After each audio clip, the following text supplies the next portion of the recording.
From the Sunshine State, broadcasting from Palm Beach County, it's the Fishing in Florida Show. Sundays from 8 to 10 a.m. on the WCET FM network. And now, here's your host, Riscala. Good morning. Happy New Year. I can't believe that it is 2021. My goodness. Well, we'll have to kind of work our way through that, huh? Well, it is the first Fishing in Florida show for the 2021 year. I want to thank you for all of you guys out there that have followed us through the last 3 years or so. Have quite a large following of people. Just a big thank you, a big Happy New Year to everyone, and looking forward to hopefully a much better year than most of us suffered through last year. So anyway, let's get going here. One of the best things about the show that I enjoy is constantly learning. We're going to have some unique people on today, and they're going to tell us a little bit about what's going on with the fishing in their lives. And let me welcome my co-host. I'm already having problems talking this way. Let me welcome my co-host, and that would be Carolyn with Atlas Trax. If you want to protect what you love to the max, you got to talk to Carolyn at Atlas Trax. Good morning, my dear. Good morning, Riscala, and to all the listeners, Happy New Year. Can you believe it is 2021? 2021, and 3 days into 2021. Holy smokes. That's a pretty amazing feat so far. Holy smokes. Well, so we didn't do a show last week. Decided to take a break and because of the Christmas holiday and all that. And so we played a replay last week, and I had a couple of people email me and said, well, we tried to call in. There wasn't any show to call in. They thought there was going to be last week, but it's going to be this week. And already into the third day of January. And, of course, this coming week is going to be the big decision with the electoral votes. On Wednesday, they're going to certify the votes, and we're going to find out who the real president of the United States is. Such excitement. I think I'd rather go fishing. I think so, and that might take a few days as well. I know that's going to be a busy town. Oh, my gosh. So did you get to do any fishing this last week? Well, no, I didn't, and I'd like to share with the listeners why not. I was one of those that had COVID. Oh, no. And so I, unfortunately, was doing the quarantining and, was extremely fearful of it and, still feeling under the weather, but got through it. It's inconvenient. First of all, my significant other had it in the house, and so we had to totally isolate. It was difficult on Christmas. And you're fading in and out, Carolyn. You're fading in and out, yeah. Carolyn. Is that any better? Yeah. Okay. Yeah, so unfortunately I had that to deal with, but today's the last day of my quarantine. Oh, good. And are you feeling better? Yep, feeling better. It's not as scary as a thing that, I thought, but, hopefully a lot of people, if they do get it, not to be afraid of it. So that's kind of something I want to share. But, I actually got out of the house yesterday and had a strange situation. One of my neighbors had his boat stolen, and it was so discouraging to hear because I almost gave him a tracker so many times. Gosh. Well, we've talked about that many times, the importance of, we work hard to have these, what we call toys, and to help us relax and enjoy our life. And then someone comes along and feels that they deserve it more than you do, even though they haven't done anything, and they decide to take it from you. And then you have very little recourse if you are not prepared for something like that. And the best preparation I can think of is to have a tracker, because these people have become more and more brazen. Last year we reported about there was a group of people, I think it was a group of 4 or 5 men that were traveling up and down the different coasts, whether they would be on the West Coast or the East Coast. And their motive operandi, I think that's how you say it, the way that they did things, what they would find a heavy-duty truck like a Ford 350 XL diesel-powered dualies on the back. They'd steal that truck, and then they'd go get themselves a 32, 36-foot boat that happened to be on the maximum size boat that you can get on a trailer, and literally go into people's yards, into their yards while they're sleeping, and hook this stuff up and drive away with it. Now, let me tell you, if you've ever hooked up any kind of a trailer It's especially at night. My gosh, there has to be some noise going on out there. They have to be in a position where they're literally willing to, if they're willing to, let me put it this way, if they're willing to steal a truck, if they're willing to come into your yard and lock on to your trailer, to your boat, don't think for a moment that they wouldn't be willing to harm you if you came out and tried to do something. So you need to be prepared. And the best preparation that I can think of in a situation like that is to have a tracker. And they can think they're getting away, but they're not going anywhere. Well, they're going somewhere, but they're not going to get away with it. You can track them within 10 feet. That's the part that flips me out. You can track them within 10 feet anywhere on the planet. Yeah. And here's how it happened, Rascala. He had stored his boat at a U-Haul facility. Somebody had followed another car in with a truck, hooked up his boat, couldn't get the gate open, drove right through a U-Haul gate. Wow. And my neighbor didn't even know until he got the salvage bill a week later because it was down in Miami. So U-Haul never even told him. Wow. How sad is that? Yeah, now, and he felt so violated. I mean, he polished his boat. He took such good care of that boat, and he worked hard for it. Now he doesn't even want it back. You said the key word, violated. I mean, I've had the experience of having my car stolen 3 times in 1 year. It was horrible. And just sick, empty feeling in the pit of my stomach when I would come out. I know where I left my car. One of them was out of my driveway, for God's sake. I know where I left my car, and now it's not here. And you come to that deduction. Somebody has taken something that belongs to me. It is for me, I can't speak for other people. I speak for me. It's a horribly disgusting feeling to know that somebody has violated what you have worked so hard to earn. And again, for me, the easiest way, if I had this kind of technology back then when I had the issue with the car, I would have put one of them in the car in a heartbeat. In the blink of an eye, I would have stuck one in the car because I know that for whatever reason, this particular vehicle they want. Can't figure it out. All I know is that one time out of my driveway, imagine this now, I was married at the time, I had my wife, and we went to the mall, went inside, we went shopping, we come out, and we can't find our car. Car's gone. Oh, well, didn't you park it? No, I parked it. I'm telling you, I parked it. We walked the parking lot for a good 15 minutes looking for our car. Somebody had stolen right out of the parking lot. Couldn't even get home without having to call a cab. It's that kind of thing, You know that these people are out there. You know that you have something that they want. Protect it. That's just being, I can't think of the right word, doing the right thing. Protect what you have that you've worked for, where someone else is just going to come along and take advantage of that. And it's too bad that it's like that. But it's good in the sense that we have something that we can do to protect. Imagine if we didn't have the technology at all. How horrible would that be? So it's good in the sense that we have the technology. We can at least put the technology in, and my favorite is the little one that you have, the portable one, because it doesn't have to be just for the boat. It could be for the boat, for the car, for anything. Icebergs. I keep thinking about the icebergs.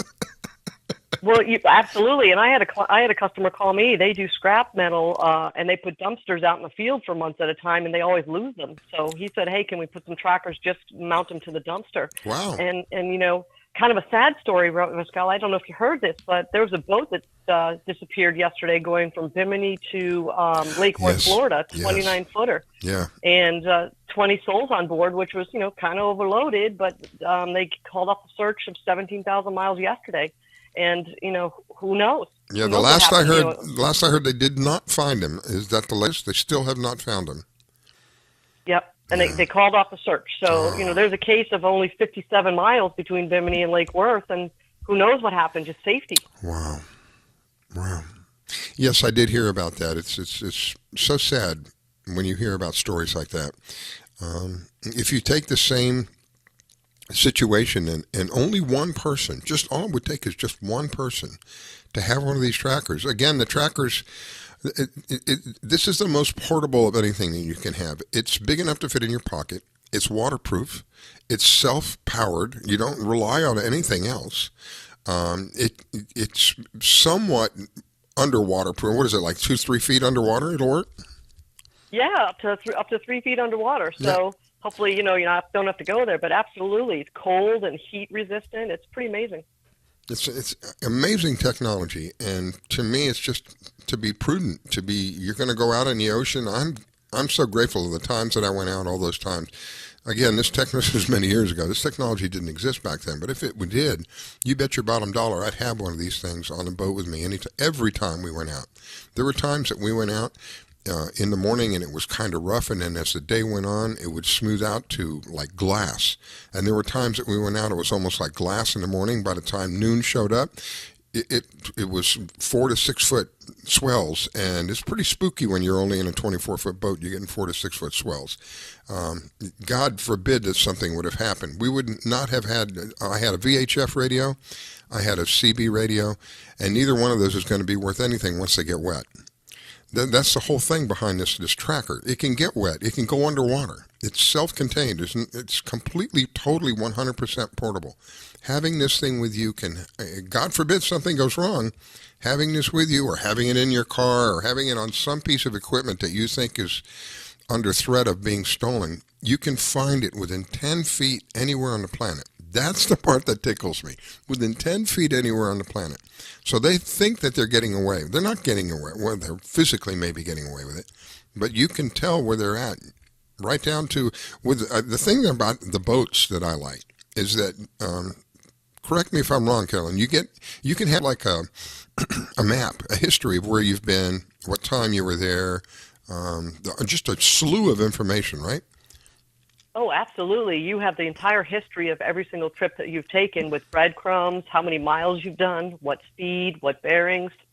Guys can see if they're zigging and zagging or when they went to the swordfish grounds, or even, a family can log on and see if they made it to the Bahamas or are they on the way back if they're overdue.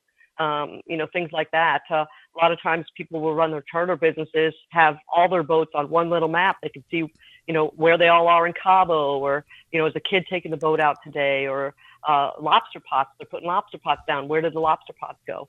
So all kinds of historical information about anything that it's on. Construction equipment, where's the construction equipment every Friday?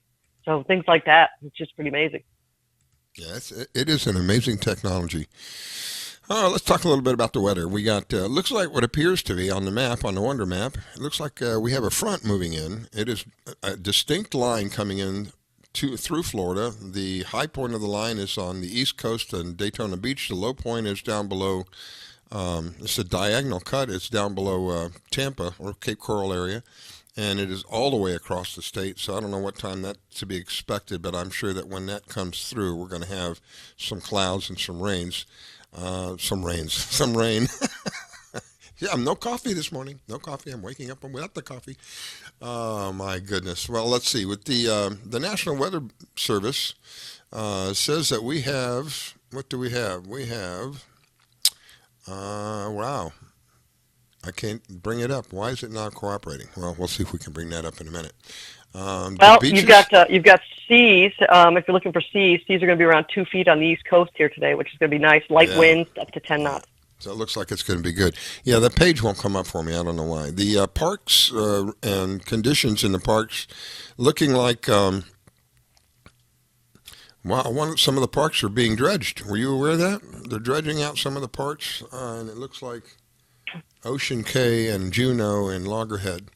They're working on dredging out some of the parks, so just be aware of that. Other than that, the conditions look really nice. No warnings for, what do you call that, sea lice and man-o-wars. Doesn't look like anything like that going on. Looks like it's going to be a really nice day to go to the beach, a really nice day to go fishing. Just one of those gorgeous days. When we went out this morning, it was so nice and cool. It was just almost like air conditioning. It wasn't cold. It's crisp, and we still had a little bit of fog left, so that was kind of nice. Let's see, the high tides. We're looking at the tides at low tide already happened. That was at 4:37 this morning. High tide's going to be right after the show this morning, 11:08. Next low tide will be 5:21 this afternoon, and the final high tide for today will be 11:28, almost at midnight tonight. There'll be the final high tide. So those are the increments that we're going through. Low tide has already happened. High tide is 11 o'clock today. Next low tide is 5:20, and the final low tide 11:28. Pick a tide, go fishing, take your kids, enjoy the day. It's a new year. and praying and hoping that this year is going to be a complete different and much better future for us than last year. I'm still having a hard time processing 2021. Jeez, man. Christmas is happening. Well, New Year's is happening. Yeah. Thanksgiving is. I don't know if you had a chance to write any checks yet. I haven't, but I'm sure that's going to be a little bit of messed up a time for a while. I'm fortunate in the sense that I have a check writing program, so I just have to. All I have to do is sign, put who I'm going to pay to, how much I'm going to pay, and sign. It takes care of everything else. Otherwise, I know I'd be dating January 3rd, 2020. Wow. Even 2020 seems like, I don't know. There was a song when I was growing up. I don't know if you remember this. It was a song that was about 25 in the year 25, if man is still alive, something. All of that's already happening. We're just 21. Oh. Yeah, it's time is going by fast, and flying. hopefully it'll slow down a little bit, and people can enjoy and get outside and take advantage of all these wonderful things and parks and water areas that we have here in Florida. But I'm going to get out as soon as my radio show's out. I'm going to go out and get some beautiful sun. Yeah, the sun will help as well. The sun helps your body manufacture vitamin D. Vitamin D is a booster for your immune system, so the sun will help, and it's a nice warm feeling. And when we walked this morning, it was an absolutely clear sky. It's not like yesterday and the day before where we were just clouds everywhere. This morning was just really clear and really crisp, and really nice change. So I know that you're pretty close to the water, and typically in the morning that you're looking at the beaches through the cameras. What are you seeing this morning? Yeah, absolutely. So I look at the sunny.org cams off of Fort Lauderdale, and it looks like there's some nice little rollers coming in on the beach. People are walking. A couple sport fish just went by. It's a great place to see these Earth Cam live views. So you got to see a few folks walking down the beach, a couple surf casting. So it sounds like it's going to be just a gorgeous day. It's starting out to be very, very comfortable. I think we're not even at 70 yet. Oh, it's gorgeous. There's very few clouds off to the east. I mean, it's going to be a beautiful boating, beach, and just get out day. Ride a bike. I mean, anything is going to be gorgeous. Yeah, it's good for you to get out there and enjoy some of that stuff. One of the things that I just mention real quickly, and this is coming from the CDC, and it concerns me when I'm out there walking my dog. If you're out there running, or if you're riding your bike, if you're exercising in some way, shape, or form, you should not be wearing, unless you're sick, you should not be wearing a mask. It's not good for you to be wearing a mask while you're exercising. Your body's going to need much more oxygen, and the mask is a restrictive object. So just to kind of pass the word on to people, you're out there riding your bike, or you're running, or you're exercising in some way, shape, or form, you should not be wearing a mask. That's not me saying that. It's the CDC saying that. And I see a lot of people out there, heavily exercising. I saw a group of, I guess you call them cyclists. It's like a bicycle club, right? There's like 10 of them, and they're all on the, 15 or 20 speed bikes, and with the really skinny seats that I would never put my behind on. And they're all wearing masks. I said, "Oh my gosh, man! I can't believe it. They're all pedaling away, going like a hamster on a wheel, but they're wearing that mask." So, just want to pass that on to you guys. That's not me. That's the CDC. If you're healthy and you're exercising, don't be wearing a mask. Your body needs the oxygen. Anyway, so we'll go ahead and take a break, and we're going to be coming up to Robert. Robert Fly Navarro is going to be coming on. He's an interesting man. This guy has got some interesting stories. So we'll have him on when we come back. Anything you want to share before we take off here? No, I'm absolutely looking forward to talking to the Fly. He's got his hand in a little bit of everything. Oh, my gosh. Yeah, I'm looking forward to hearing from him to see what he's got to say. All right, my friends, you're listening to the Fishing in Florida Show. We'll be right back. You're listening to the Fishing in Florida Show with your host, Scala Stevens. Don't go away. We'll be right back.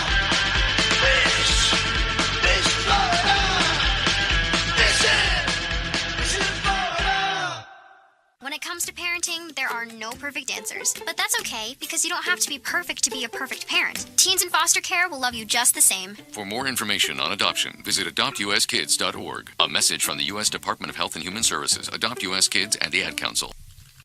Thinking of moving? Before you do anything else, call Diane Whittick. She provides a concierge service. Things like having your home or condo packed and shipped. Even take care of your home repairs or upgrades. Diane has the expertise to get it done. As a seller, you will have constant contact. She will furnish you with bids on any services that might need completion. Air conditioning, plumbing, handyman, and even cleaning. Living up north and have a home to sell here in South Florida? Just give her the keys, address, and a signature. Your payment will be wired when the property is sold.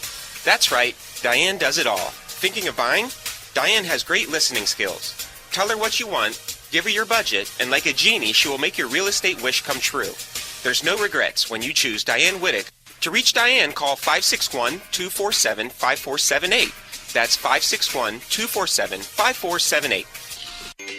Do you need toner for your Epson, Hewlett-Packard, Canon, Brother, Apple, or Sharp printers? Look no further than Laser Technologies. In business for over 20 years, they offer the lowest prices on toner on the web. They can also repair your laser printers and toners fast and easy. Call their expert staff today at 561-792-9600 or email us at service@laser-technologies.com for all your toner needs. All toner is shipped nationwide. Why wait? Get the lowest prices on toner. Call or email us today. Do you have an unusual pet?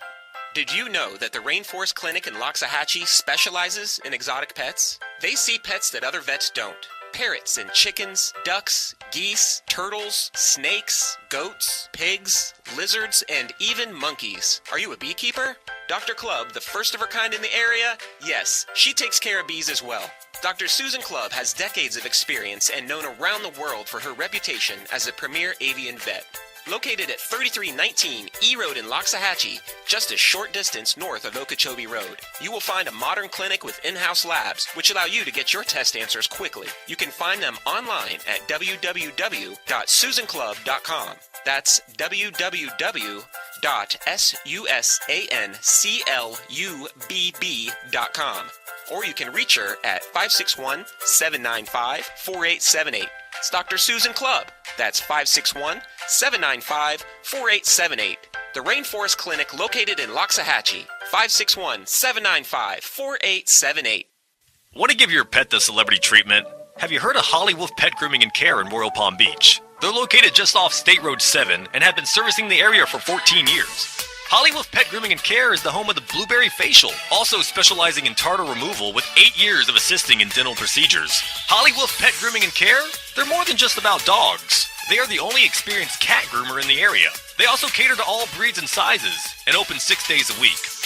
Holly Wolf Pet Grooming and Care, located just north of the Super Walmart in Royal Palm Beach. You can find them at 250 Business Parkway. They specialize in shampoos with no extra charge. Flea and tick dips also available. Holly Wolf Pet Grooming and Care. You can give them a call at 561-793-9992. They also provide gift certificates for those looking for that special present. Holly Wolf Pet Grooming and Care. 561-793-9992.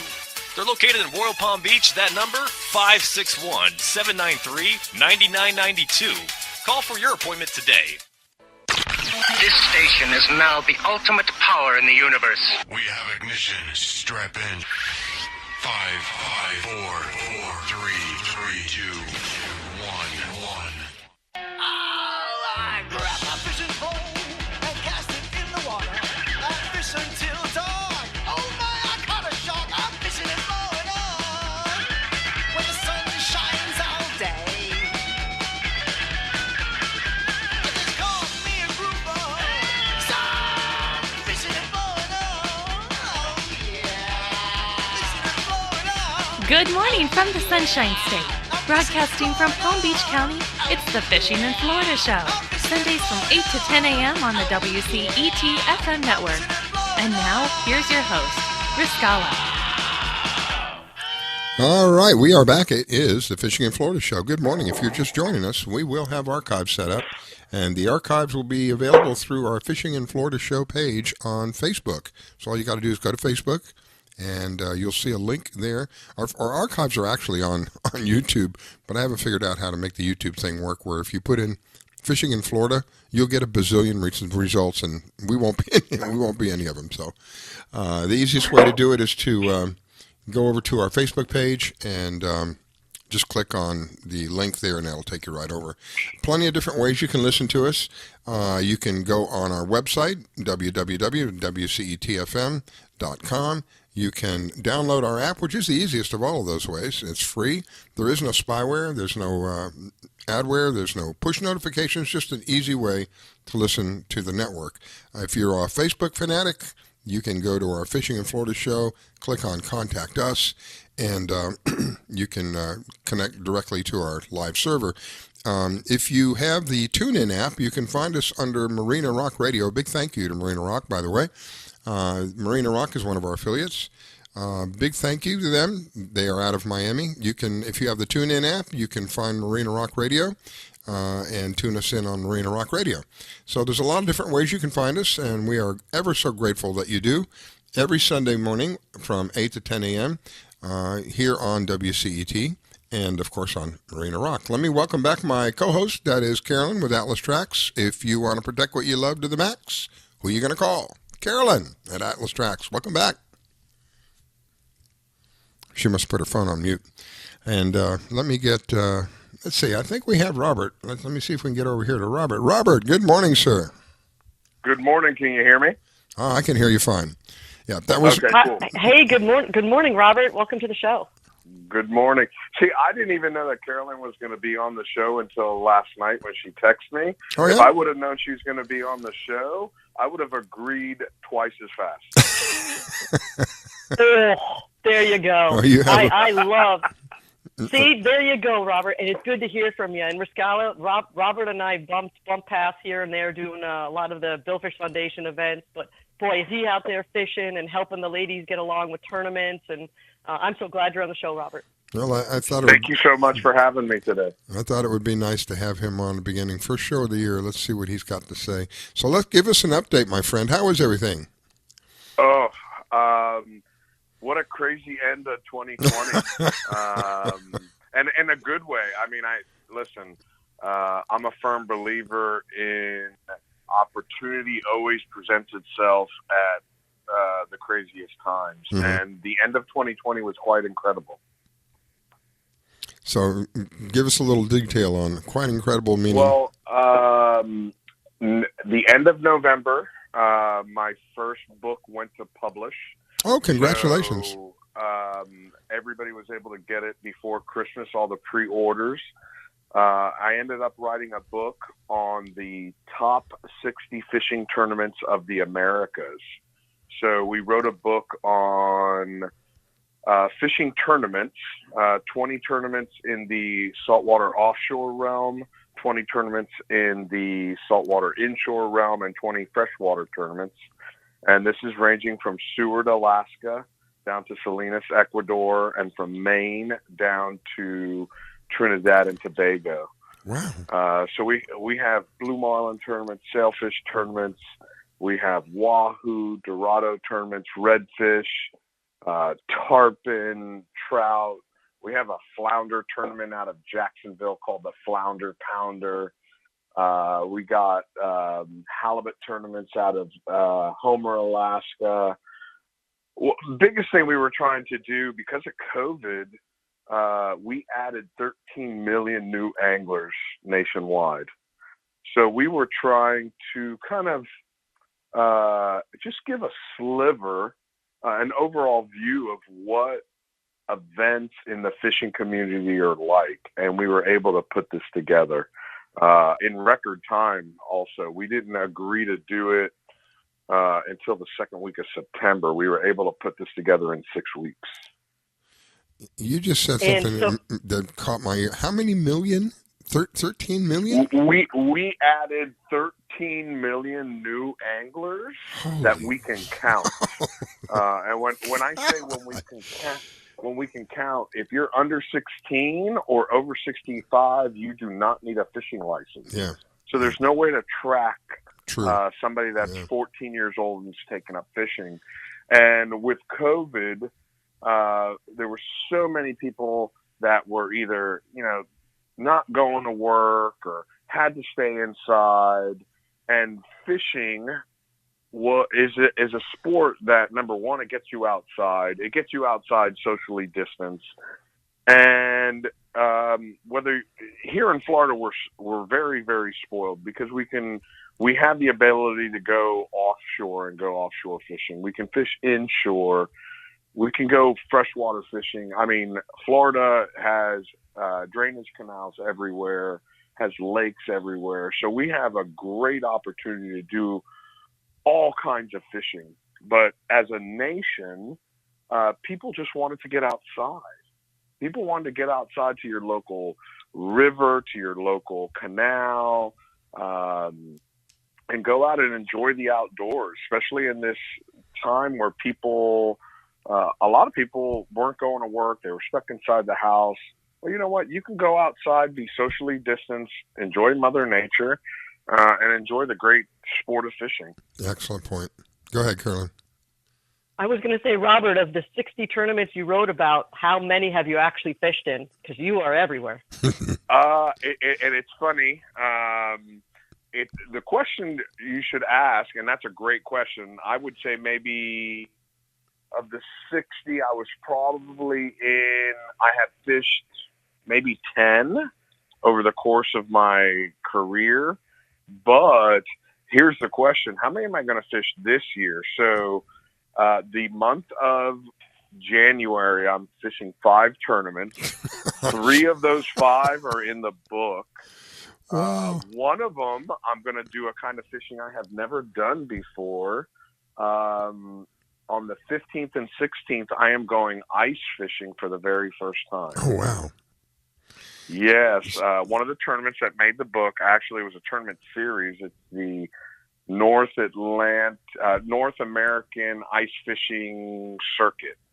And I'm fishing the Silver Sailfish Derby down here in Palm Beach, part of the West Palm Beach Fishing Club, who did make the book. The Silver Sailfish Derby is on its 83rd or 84th year. Going to fish that tournament. Then I fly up to Sioux Falls, South Dakota to do a bison hunting trip. And the weekend before my bison hunting trip and the weekend after, they have ice fishing tournaments, one in Bozeman, Montana, and one in Iowa. So after I go bison hunting, I'm going to go sit on a frozen pond and see what this whole ice fishing thing is all about. I'm laughing because I saw a video quite some time ago where these guys, they come out. I mean, this is a whole, like, I don't know how to describe it. It's like an orchestra in a way. One guy has a tent. Another guy has a hole cutter, a gasoline powered hole cutter. The other guy carried the rods and the tackle, and another guy brought a little portable heater, and they set up this tent on the lake, and it looked like the ice was maybe about 12 inches or close to it, and about a foot thick. They set up the tent, they cut a hole in the tent, they put this little heater in place, and they're just having a grand old time. It was just amazing. It's funny because one of the things that we were trying to do with the book, and mind you, it's not a paperback. This is a big 8x14 coffee table hardcover, almost 350 pages, but it's heavily into the pictures. And one of the things that I personally, when I talk to the publisher, what I was trying to capture is not necessarily the fish, but the people. I have a firm belief that there's 2 different parts of fishing. There's fishing and there's catching. Catching is the actual act of reeling in a fish. Fishing is the time you spend with your friends and family. So as you talk about these 4 guys, one with a tent, one with a cutter, one with a heater, one with the fishing rods, you're talking about 4 people that are coming together to spend some time together. And that's the coolest thing about fishing is the friends that you make, the camaraderie. And that's what these events are about. It's people that are enjoying the same thing. We're coming together. Fishermen and a lot of people have that competitive nature, but at the end of the day, it's really about us coming together and sharing in the same sport that we all love. It's very similar. Go ahead, Carolyn.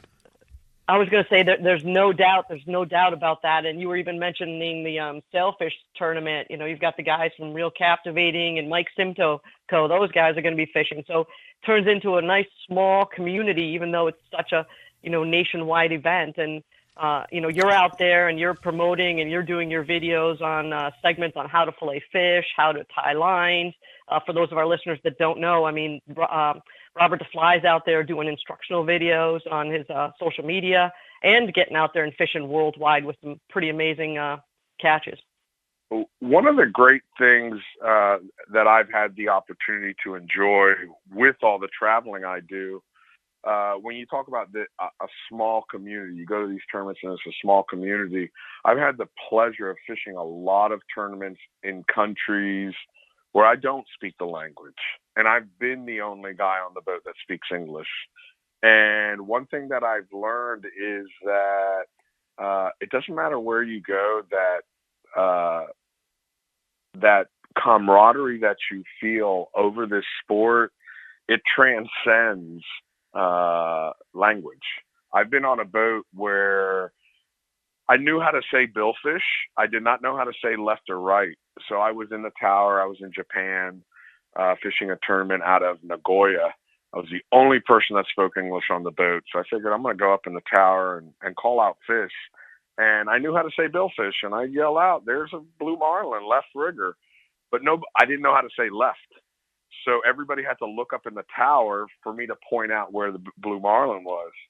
And but we had a great time.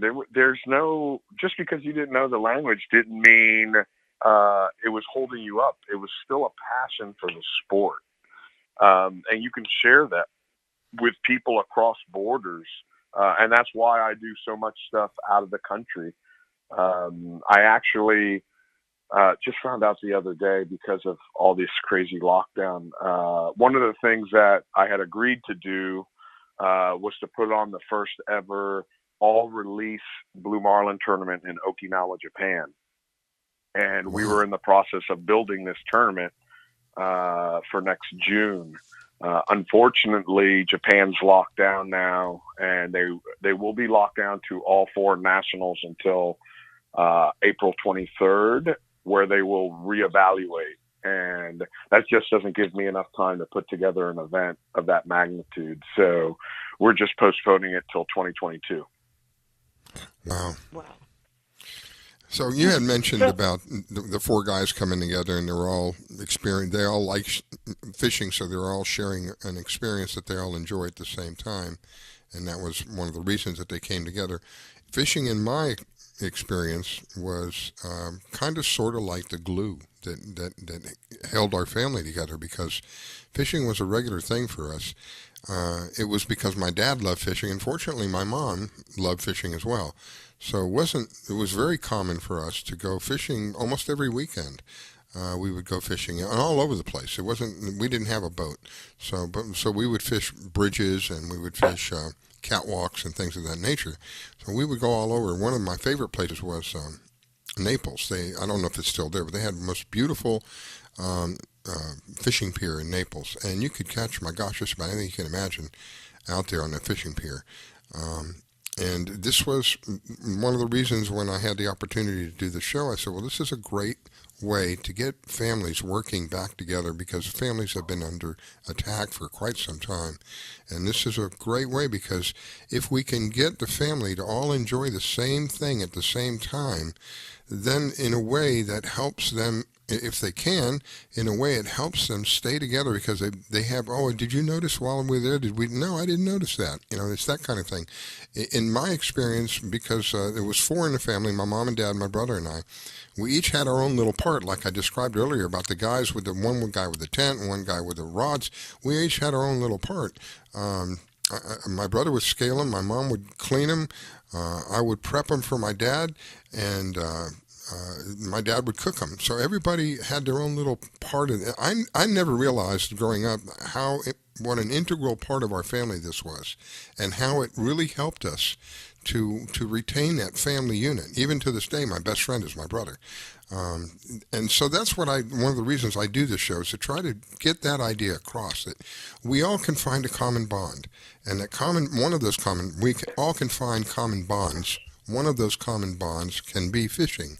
And I heavily promote, and very heavily promote, the ladies to go fishing. I have several different ladies that come on that tell us they'll teach ladies from A to Z about from what a hook is, how to tie the hook, to how to cook the fish. And because I believe this is an important part of holding our families together. So when you said earlier about the guys coming together and all enjoying it, that's one of the reasons I do the show. One of the main reasons I do the show is to promote unity and hopefully unity in a family. Because if we can keep our families together, our society will be much better all the way around for everybody.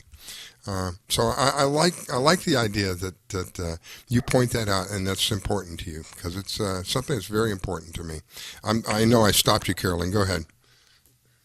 No, you covered it all. I was just going to ask Fly if he's got any other projects going on. I know you help the ladies. You've got a page with ladies hosting ladies tournaments. You doing anything with kids lately? And so I've got all kinds of things going on. I've got like 12 different projects going on. Holy smokes! One of my biggest projects I have right now.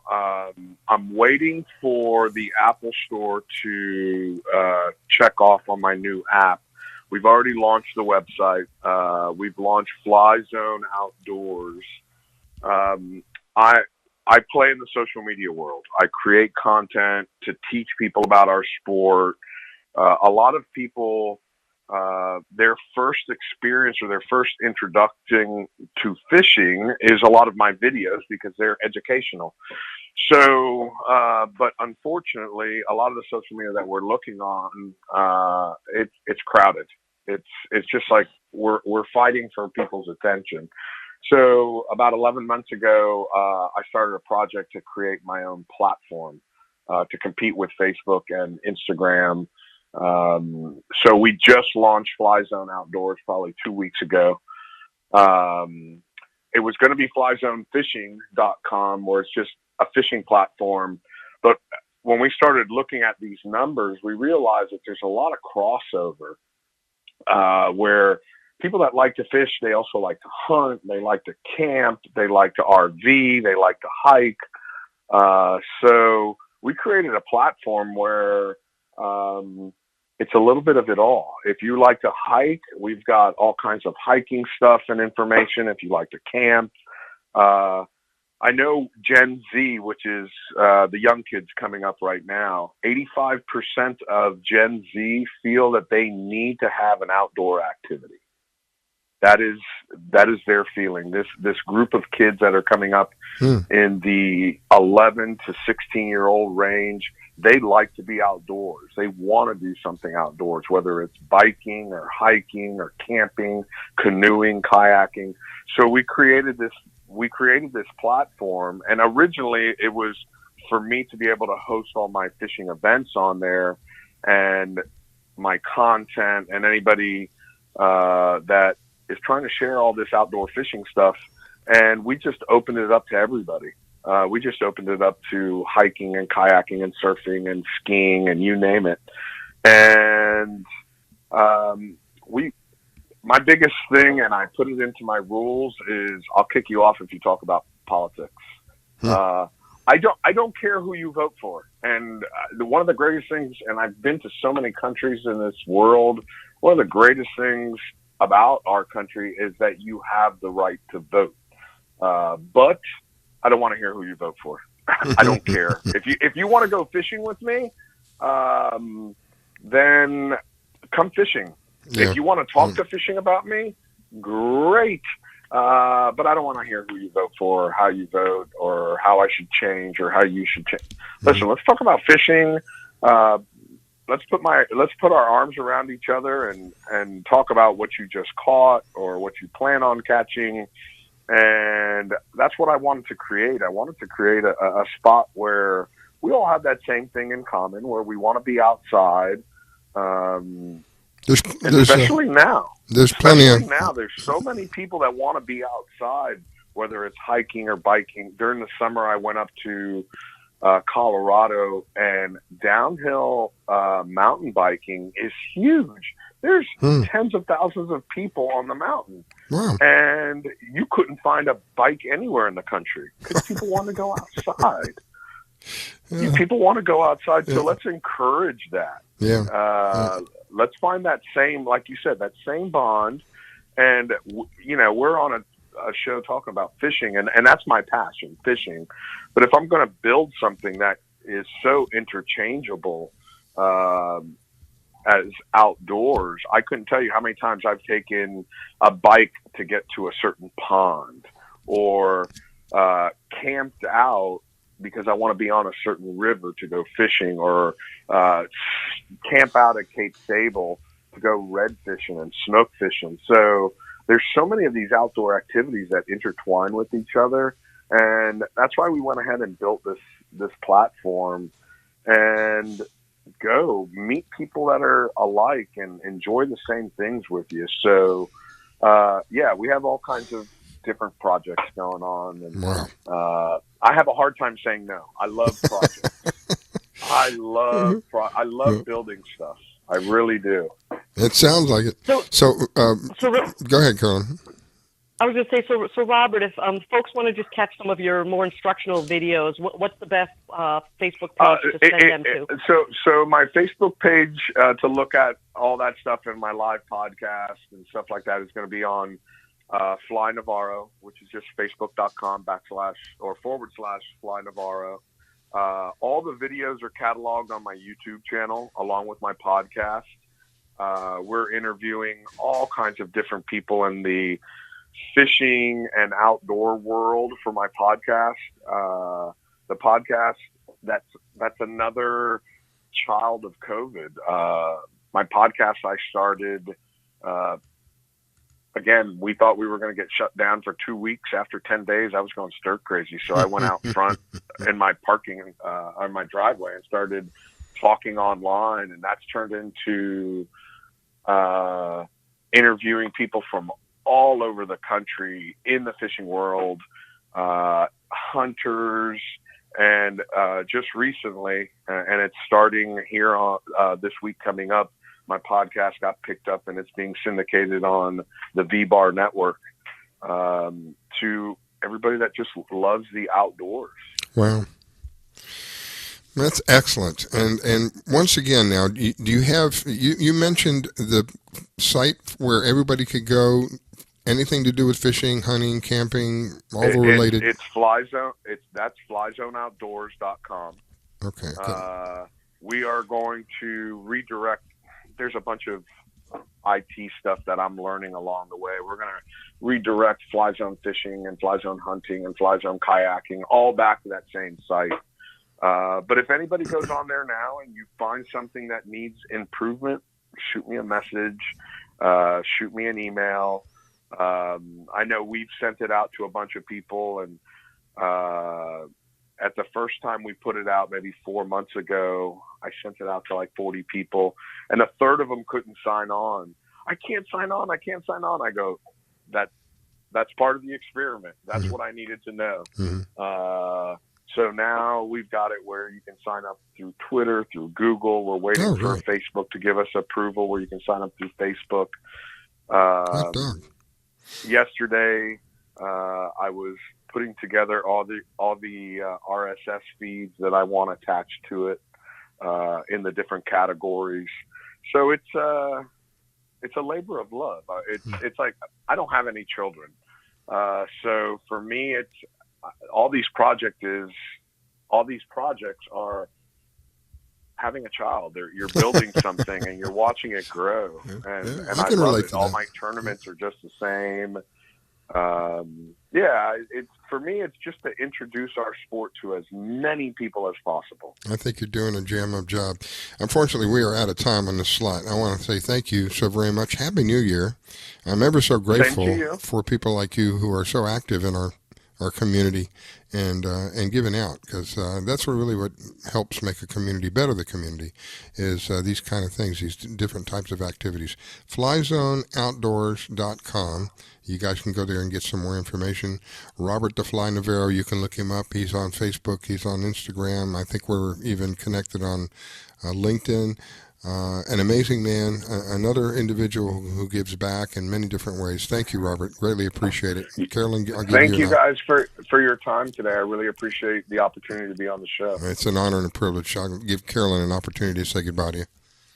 Absolutely, Fly. And you know what? We keep talking about fishing with the girls. We got to get you on Real Captivating. You just let me know. I'm home. I can't travel out of the country, so all you got to do is let me know, and I would love to be on the boat with you guys. Awesome. Thanks. Tight lines. All right. Talk to you guys later. God bless. Thank you. Bye-bye. All right. So we have my neest guest, who is Joe. We're not even going to take a break because we ran really late on that one, and I don't want to take a break now in the middle of all this. I want to welcome our next guest on, who's Joe with Blue Seas Fresh Fish, I think it is. Joe, good morning. Hey, good morning. Happy New Year, Carolyn. Happy New Year, Scala. Happy New Year, Joe. Welcome to the show. Well, thank you. Thank you, Joe. Happy New Year to you, my friend. I was so excited this morning. I walked outside and there was no wind. Oh, yeah. Like the first time in 2 weeks. It has. And what do I hear? Birds in the background there. Are you out in the garden? I mean, there's birds chirping. There's no wind. The trees are still. That's amazing. It's the first time in a couple of weeks. It's surprising. Wow. It's a blessed morning. Oh, my goodness. So have you had an opportunity to go out and about on the Big Blue with all this wind that's been going on? We snuck out a week ago on Sunday, and we set half the gear out, and then we pulled it all in, and we had one fish, and we came home, and it was really rough. It was just unfishable, but we tried. So today looks like it's going to settle down a little bit. I'm looking at the different reports, and it looks like it is going to settle down as the day goes on. You thinking about going out today? We're going sword fishing tonight for sure. I'm actually going bait fishing on one boat, and then the other boat's going sword fishing. Now that is commitment. That's either commitment or needs to be committed. Well, this week is a really busy week for us. We've got really good weather for the first time in a while, so we're going to try and work really hard. And we've got a kayak fishing tournament, a sailfish kayak tournament off of Pompano Beach next weekend. Oh. That'll probably have anywhere from 60 to 100 kayakers going off the beach. We provide most of the live bait to almost all the kayakers in that tournament, and we got a lot of goggle eyes to catch and put away for them for this week. Now, is that Joe Hector? Yes, it is. I didn't realize it was coming up so quickly. I would have had him on today. Darn. That is an amazing event that he puts on. If you haven't seen this, you can go to, I think it's called Extreme Kayak. I can't remember it. Carolyn, do you remember Kayak Fishing? Yeah, it's Extreme Kayak Fishing. I think That's what it is. ExtremeKayakFishing.com will get you to his site, and same thing on Facebook, Extreme Kayak Fishing. You see some videos, some pictures, and it is amazing to see that. We've been a part of the organization probably just about since the beginning. We've been providing live bait to the kayakers on the water for their tournaments, probably about 9 years now. Wow. Yeah. We kind of have a monopoly with it. There's no one else that really does it, and we've really catered to them and provided them, gone above and beyond. We actually took bait to the Bahamas a couple of years in a row when they had tournaments over there. So we've been a part of them, been a part of some really cool tournaments that they've had. That is amazing. We're trying to get Carolyn to get involved. Carolyn in one of these kayaks and get out there and do some fishing. Hey, you know what? I would love to do that. She's pretty fit. I think she would handle it pretty well. I don't want to do it. I don't ever want to do it. My back, just being in that position all day long, and then trying to fight fish from the seated position, I don't think that's for me. Yeah. And you know what? I've got a girlfriend with an inflatable kayak, and she keeps saying we want to go fishing, and that looks like a recipe for disaster the way I cast a hook.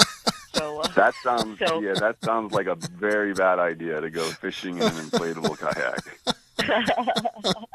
I can just see that in my mind. I can just see her, Carolyn, getting ready to cast, and she reels it back, and she gets ready to throw, and all of a sudden it yanks and grabs something, and then you hear, psst. Kind of like a cartoon from back in the day. Yeah, no doubt. The way I throw a fly and can put that thing into a tree is amazing. So I got to stay away from She that. likes feeding trees. She's a vegetarian. Yeah. Get some lettuce. Hey, Joe, how's the speaking of fishing, and how is the seafood business going? I know that Rascala can't stop talking about the fish that you gave him. It was excellent. Well, actually, we were pretty busy over the holidays. It seems like a lot of people like to eat seafood on just Christmas Eve and New Year's Eve.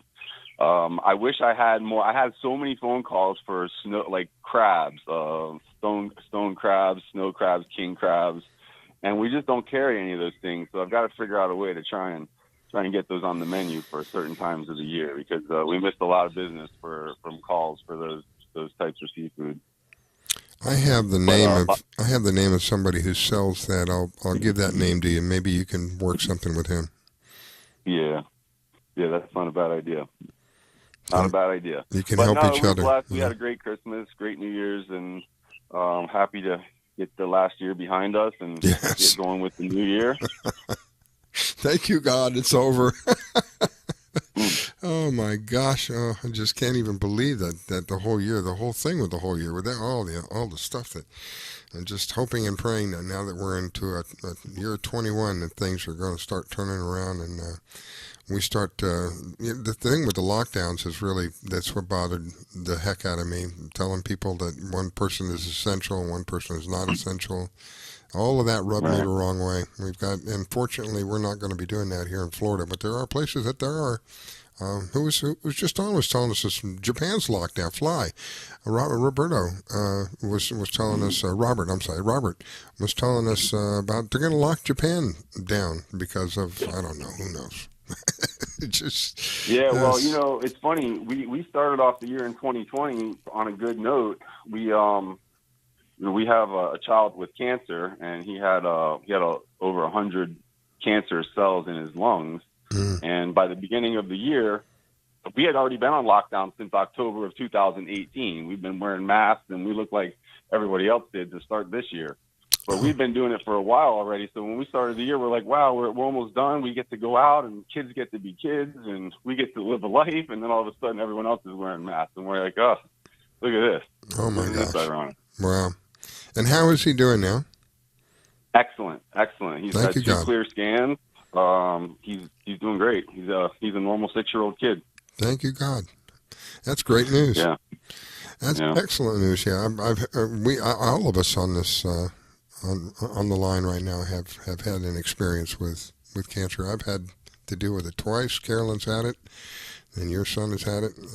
It's very prevalent. Not fun. Growing up, that wasn't a very common subject growing up. I only had one friend of all the friends that I had that ended up with a parent that had cancer, and it was a parent that smoked heavily. And I just attributed it to the heavy cigarette smoking. But now it's like everywhere you turn, you see it. You see it here, you see it there. And one of the best things... You're seeing a lot of lung cancers nowadays, too, from people that don't have any exposure to smoking. Whether it be smoking directly or secondhand smoke at all, and I wonder what that's attributed to. I think that it's within the environment, that all of this stuff that's going on within our environment, and one of the best ways to get away from all that is to get out near the ocean. You breathing in salt infused air, that helps actually clean your body out. And it's good for you. I mean, there's the sunlight has your body manufacture vitamin D, which is like a steroid, if you will. It's a great enhancer for the immune system. You actually will physically feel better if you're in a depressed mood. Getting out in that light and having that light warm your body and touch you, it will actually change the way that you feel. For me, when I go out and I see the ocean, it's just humbling. I realize that I'm a speck. I don't even know if a speck is. Maybe a speck is too large. But I'm just a speck in all of this. Just the sun, and oxygen and water. Those Yeah. three elements right there, if you can be surrounded by them a little bit more and a little bit, in a more healthy way, Yep. it's got to be good for you. That Good for everything else on the planet. I don't know where that came from. That's one of the best ways to help your immune system is to get out there and do that kind of stuff. Yeah, and we've heard so much more about vitamin D over the past few months and how important it is for trying to help fight this virus that's going around, along with zinc and vitamin C. And all those things are found out in nature. Yeah. And we need to expose ourselves to those good vitamins that are in nature and probably be a lot healthier. It is sad that we don't promote things like vitamin supplements. What's promoted is the vaccines and all the pharmaceuticals, and it just shows you who has the power in this country. They have a lot of power, those pharmaceutical companies. But, vitamins, spoke to a lot of different people. Vitamins can help you tremendously. If you're taking D and C, and I think it's turmeric is another one, a supplement. If you have colloidal silver around, if you're drinking high pH water, all of these things will help your immune system. And then you go out in the sun. That's like it's like icing on the cake, if you will. It's just more there to help you, protect you. Yeah, well, we're definitely huge fans of nature and huge proponents and advocates of nature in this house. We teach our kids at a very early age how important it is to respect it. Yeah. And wish more people did. Yeah, it definitely is. For us here in South Florida, I've said many times, if you don't like water, you're in the wrong place. So for us here in South Florida, it is vital that we take care of what we have. And I see more and more people becoming active about it. We've had several different people on who are actively changing. Bruce Marks comes to mind, who has been actively involved in setting up reefs, artificial reefs offshore. Some of them for the people who want to go out and catch bait, because some of these places have been destroyed, and that's where people went to get the bait. And he got with all of the network that he has, with all the people that he knows, he organized several different phases of building an entire reef, an artificial reef out there, so people go catch bait fish, so they can go fishing later on. And the bait's already come back to that spot too. I know the spot well as a bait fisherman. I've caught a lot of bait off of what used to be called bug light. Right, the bug light shoal project. For some reason, they tore it down. It wasn't really a navigable. I guess it had a light on it, but it was a structure that was old and didn't really serve much of a purpose, except it held a lot of bait, and it did like almost all year round. It was an incredible spot to go out to. You can almost guarantee that you could go there and you could shake a chum bag and throw a cast net, and you could fill your entire boat up with bait and go fishing for the day. So, it was a really incredible spot, and it hurt a lot of the commercial guys that relied on that spot. That this is where they made their bait every morning for their charters. And when they took it out, the bait disappeared. It literally just disappeared immediately. It's like ripping their home out. It's a good story. Yeah, it was like ripping their home out. I think Carolyn, I'm sorry, Carolyn, go ahead. No, I'm just tagging along. You guys keep at it. I thought you were trying to say something, and I spoke over you. I apologize if I did that. So we've had several people on who give back, and Bruce just happens to be one that comes to mind.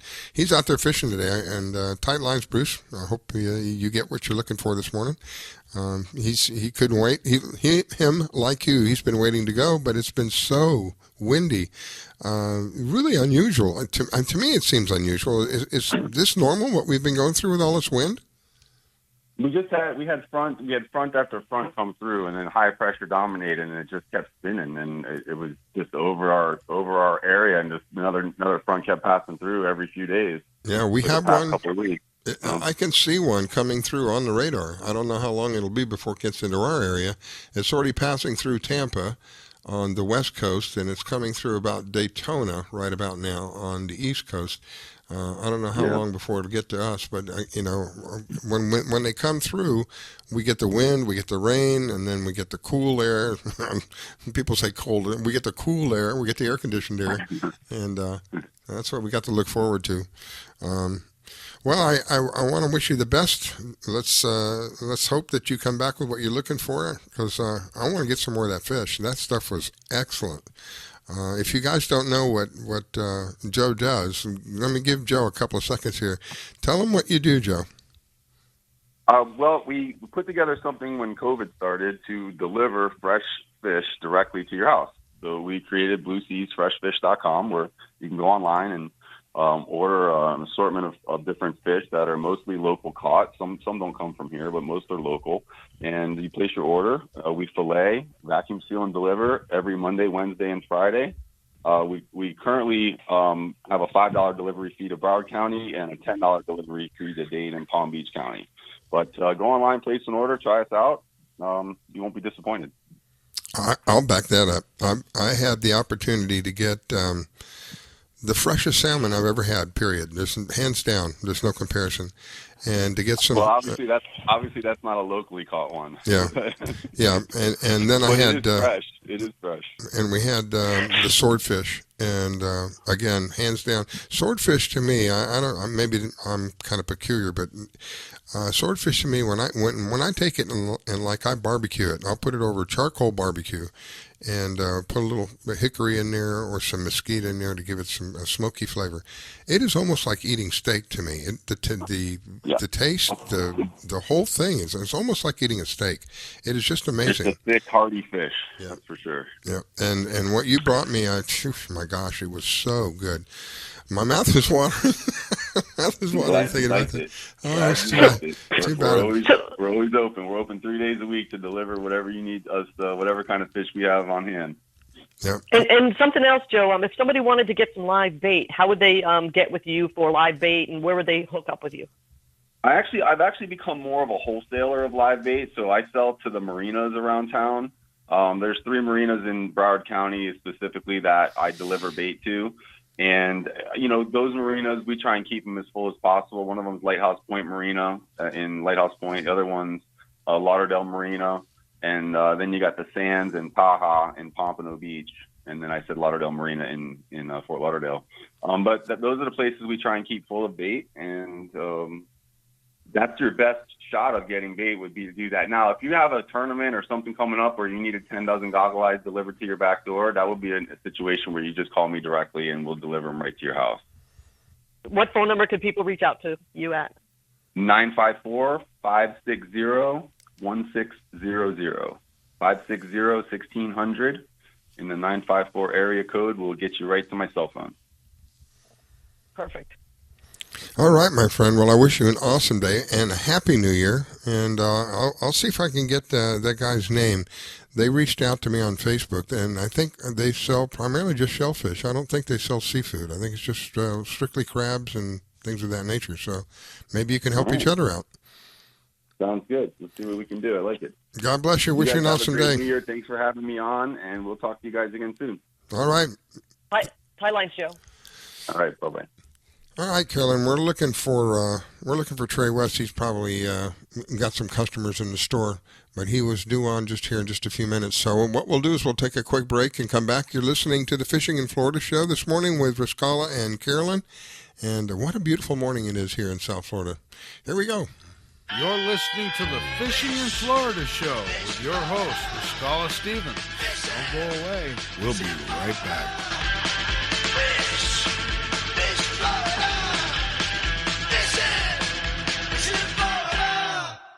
When it comes to parenting, there are no perfect answers. But that's okay, because you don't have to be perfect to be a perfect parent. Teens in foster care will love you just the same. For more information on adoption, visit adoptuskids.org. A message from the U.S. Department of Health and Human Services, Adopt U.S. Kids, and the Ad Council.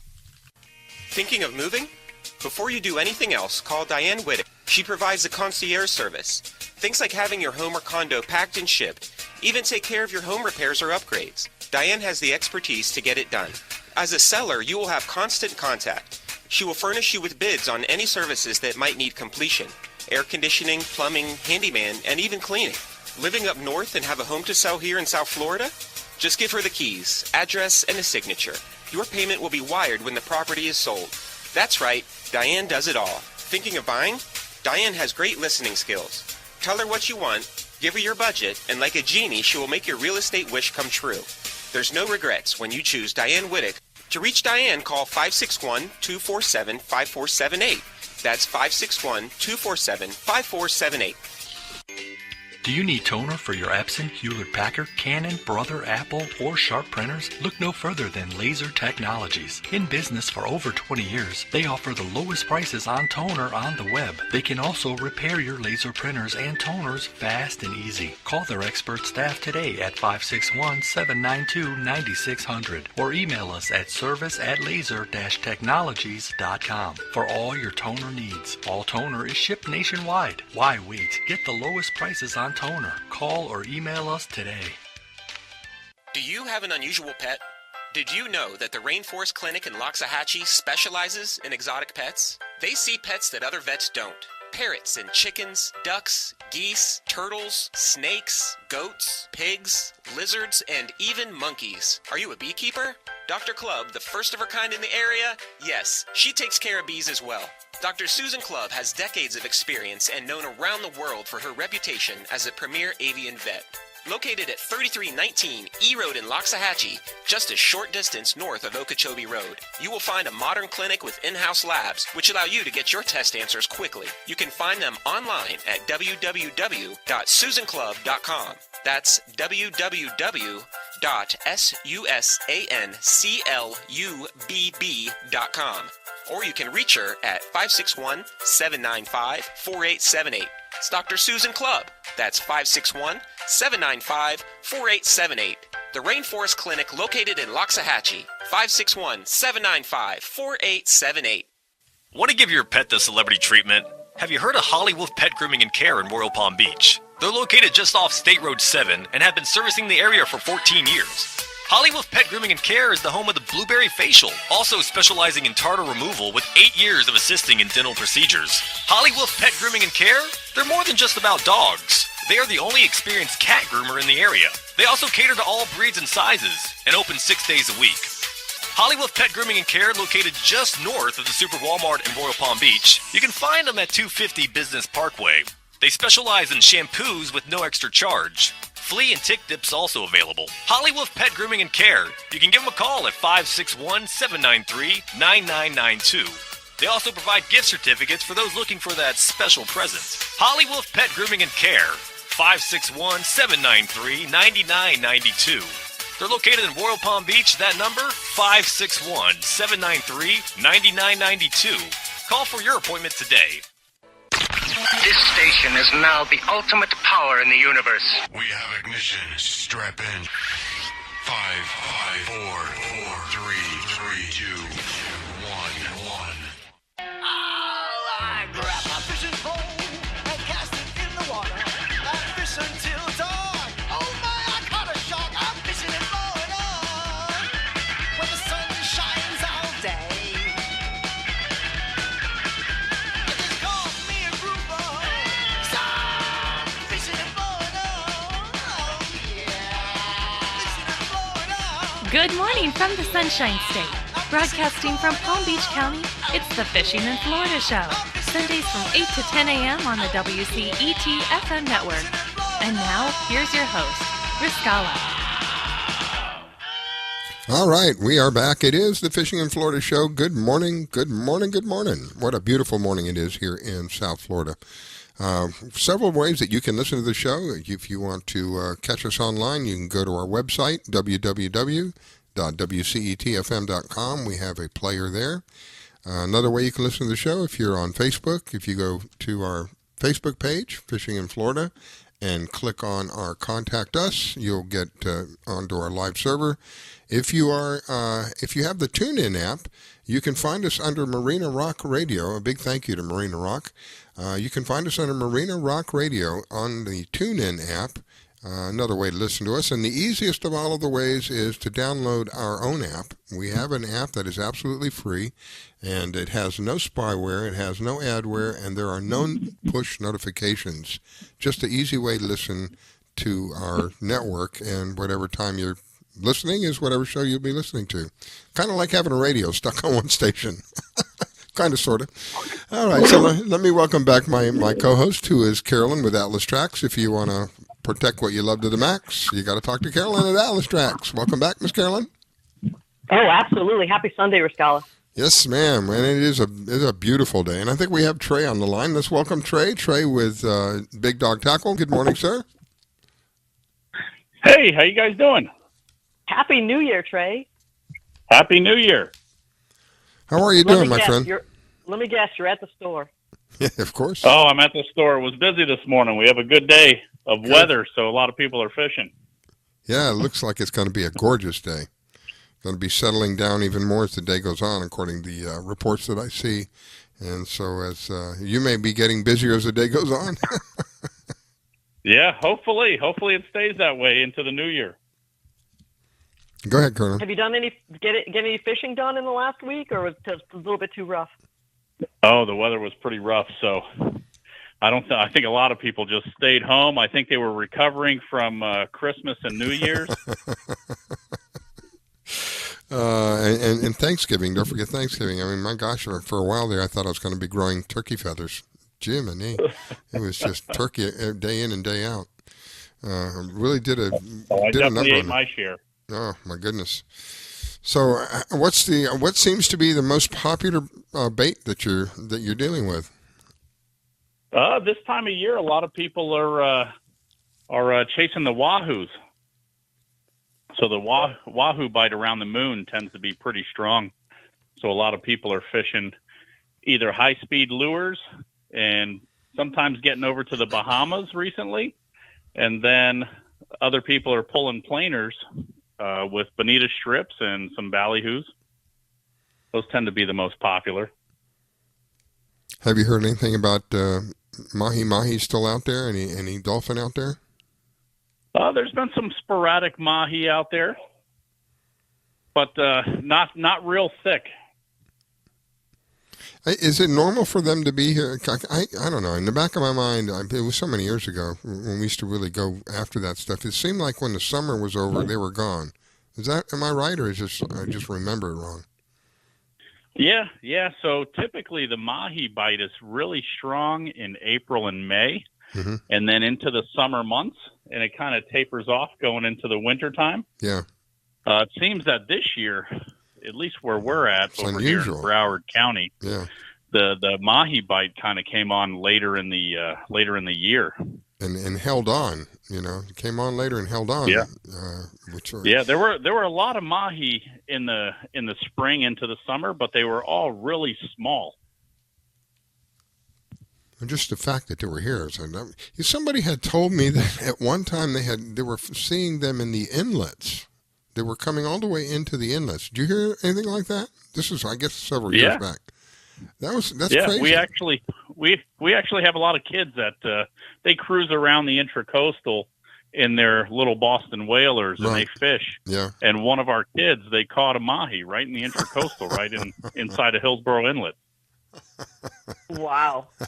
I know I had a friend that used to catch small, seahorses and stuff off the reefs just to put them in their home aquarium, and they actually caught a baby dolphin and put it in their aquarium for a while. Really? Yeah. Yeah, it's little miniature. Oh my gosh. That would be amazing. They grew it to 20 inches and then put it in the frying pan, I think. Yeah, that would be the way to go. I wonder where that fish went. As a matter of fact, tell you a funny story. They also had shrimp in there at one time, and then one day all the shrimp were gone. So I'm not sure exactly what happened to them. Oh well, that adds up to a serious fish in there. Something like a dolphin would do just that. Or someone dip netting them and putting them in a frying pan. Oh.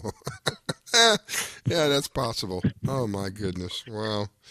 Well, I got to tell you that today's going to be. It's just racking up to be a beautiful day. I'm looking at the radar, and there's a front moving in, but I don't know. I think it'll be a while before it hits our area. So, and it's going to be really calm as the day goes on. So, if you're going to be planning on doing something, you got to get out there and do it.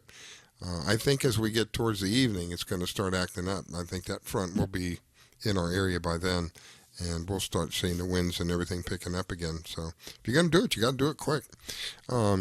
Any pointers for anybody going out there doing any kind of fishing? You know what I like about you, Trae, is that people, I think you're the one, people can bring their equipment to you and you can look at their equipment and say, well, all right, you shouldn't be doing this or you shouldn't be doing that.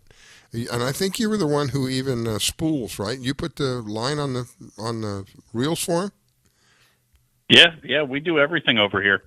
And actually, if we have a lot of people that come in and they wonder what's going on. My line's snapping or different things, and something as simple. Those little rings inside the guides are made out of ceramic a lot of times, and sometimes if they get chipped, they create a little nick inside the eye, which will cause the line to break. So little tips like keeping an eye on your equipment, checking it. And a way to check that kind of stuff is you take a little cotton swab and you just run it around the ring. And if it snags, there's like a chip in there, especially in the tip. A lot of times in the tip. So you got to be careful with your equipment, and you want to make sure you take care of it. Try not to bang it up too much because these kind of things can happen. Then when you finally get that fish on, you don't want to have a tackle failure. That's an excellent piece of advice. So take a piece of cotton and run it through each eyelet to see if it has a little chip in it. And if it's got a chip in it, it will typically catch the cotton. Correct. Oh, awesome. I learn, I'm always learning on this show. I just learned something I had never even thought about. But I know what you're talking about because I've experienced it, but I didn't realize that that's where it was. I just thought the line was starting to get old, and I thought it was kind of premature because the line wasn't all that old, and that's probably exactly what was going on. We had a small chip in one of the eyelets, and it was putting pressure. And typically, if it's going to get chipped, it's going to be where the most pressure is, right? It's not going to be in an area where the pressure's not. So that makes sense. Wow. Also, one thing is that some of the less expensive guides, they're not as durable. So a lot of people want to run the braided line on their rods and reels, and that braided line will actually dig a groove into the eyelets over time, creating that snag and breaking the line. Wow. Yeah. See, again, wow. Always learning. So, go ahead, Carolyn. So Trae, if young kids want to, start fishing, and parents can bring them into your store, and you can help them get a starter rod, a little tackle box together. You guys can help parents that might not be familiar with fishing to kind of get them going. Oh yeah, definitely. We have kids and parents come in, kids of all ages, even the little guys. We have the little Iron Man rods or the princess rods, and the little old Zebcos with the push button in the back. They're hard to mess up, and they're really short and really easy to handle and manage. Even for the bigger rods, we have rods starting at $20. That was my first reel, was a Zebco, and it was, oh my gosh, that brings back memories. It is really the easiest for a child to learn how to fish with. The only thing easier than that I can think of is a cane pole, in all honesty. Right. It is the easiest to deal with. Just a button. You push a button, and you let go of the button, and the rest of it is in the swing. Wow. And we're bringing back the memories. Yeah. Oh, my gosh. Oh, yeah. Long time ago. Long time ago. I used to use a cane pole as a kid, and I used to go, my grandfather had a good buddy. He happened to own an ice cream truck, so it was like a 2-for-1, fishing and free ice cream. Hot dog. As a kid. Wow. So I would fish. He had a little lake in his backyard, and I would fish with a cane pole, and I would get a bite on, and they were little brim. And I would get a bite on it, and I would whip that cane pole all the way back and flip the fish into the yard. And, it was just the best time as a kid, remembering those kind of things. It was just a memory you don't forget, even as I must have been 2 years old. Wow. Yeah. My goodness. Yeah, so fishing for the kids is definitely, getting the kids involved in fishing. Yeah. Those are memories that are created for life. I'm all for that. All right, my friend. Do you have any quick seminars coming up at the store or out in the parking lot, or are we just kind of waiting a little bit on the year to get started? We don't really have any seminars lined up yet until this COVID thing's kind of figured out. But we do have a big tournament coming up, which we are a new sponsor of, the Jimmy Johnson tournament. Jimmy Johnson tournament, the biggest down here in Florida. an awesome tournament, one of the really, really awesome tournament. So congratulations on that. Yeah, that's a big deal. I think they typically have 120 boats, and it's a sailfish and a meat fish tournament, so it should be a blast. And a very, very large purse to go with it. I think it's over $1 million. Oh, I think it's at $2 million this year. Yeah, I figured it was well over $1 million. My goodness.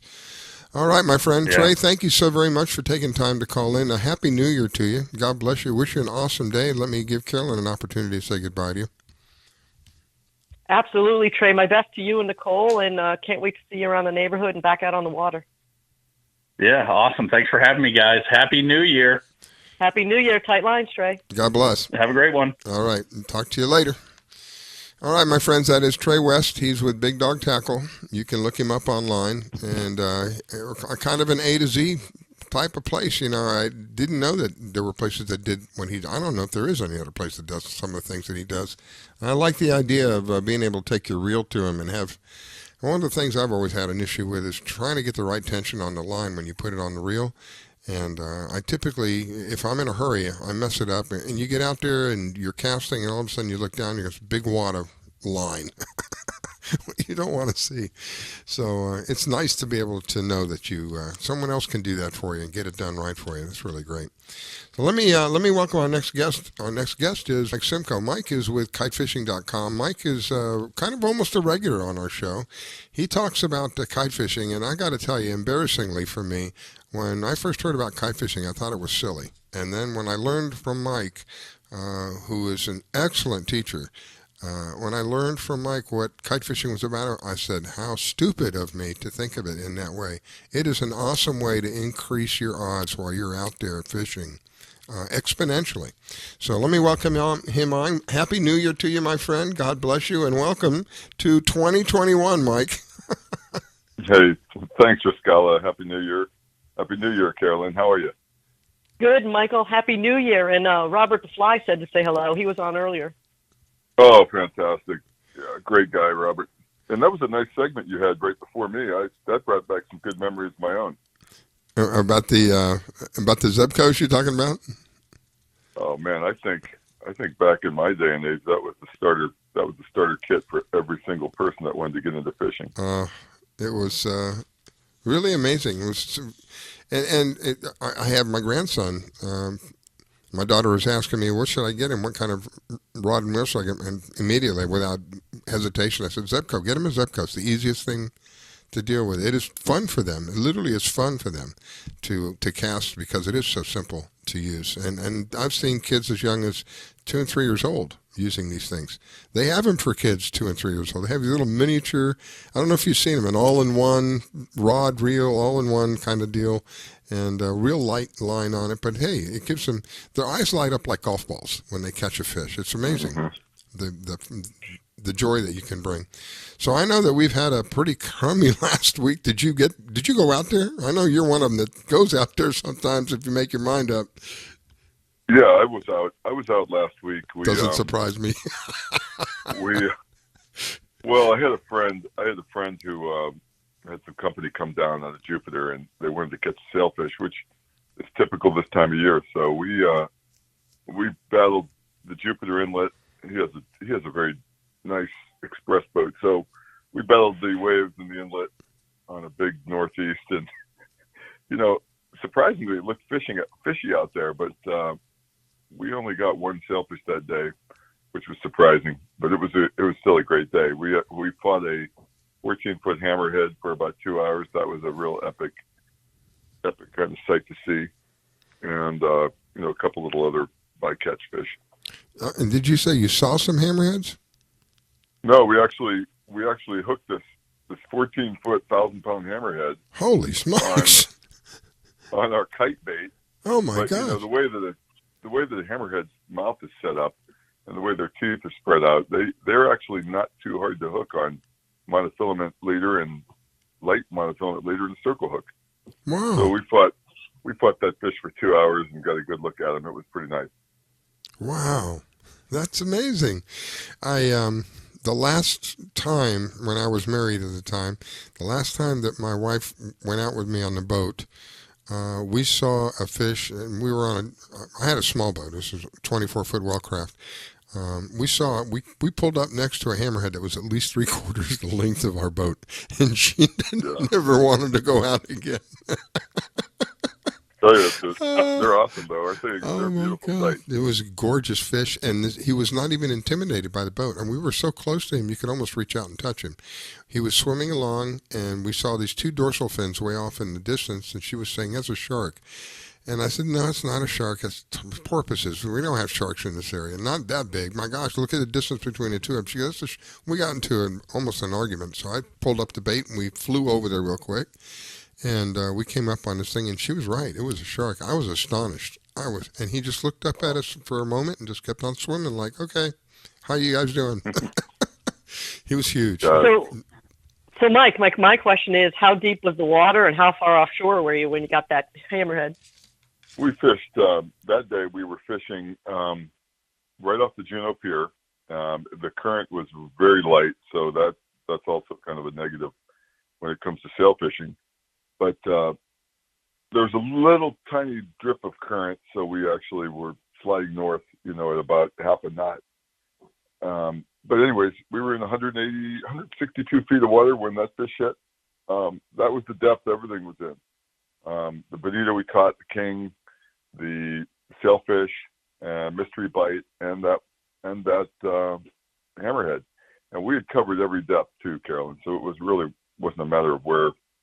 There was a lot of fish everywhere eating. It was just pretty much right on that depth. Wow. And a lot of times when you're out there, now I guess it's been going on for almost 2 weeks now with this wind. It's just like amazing.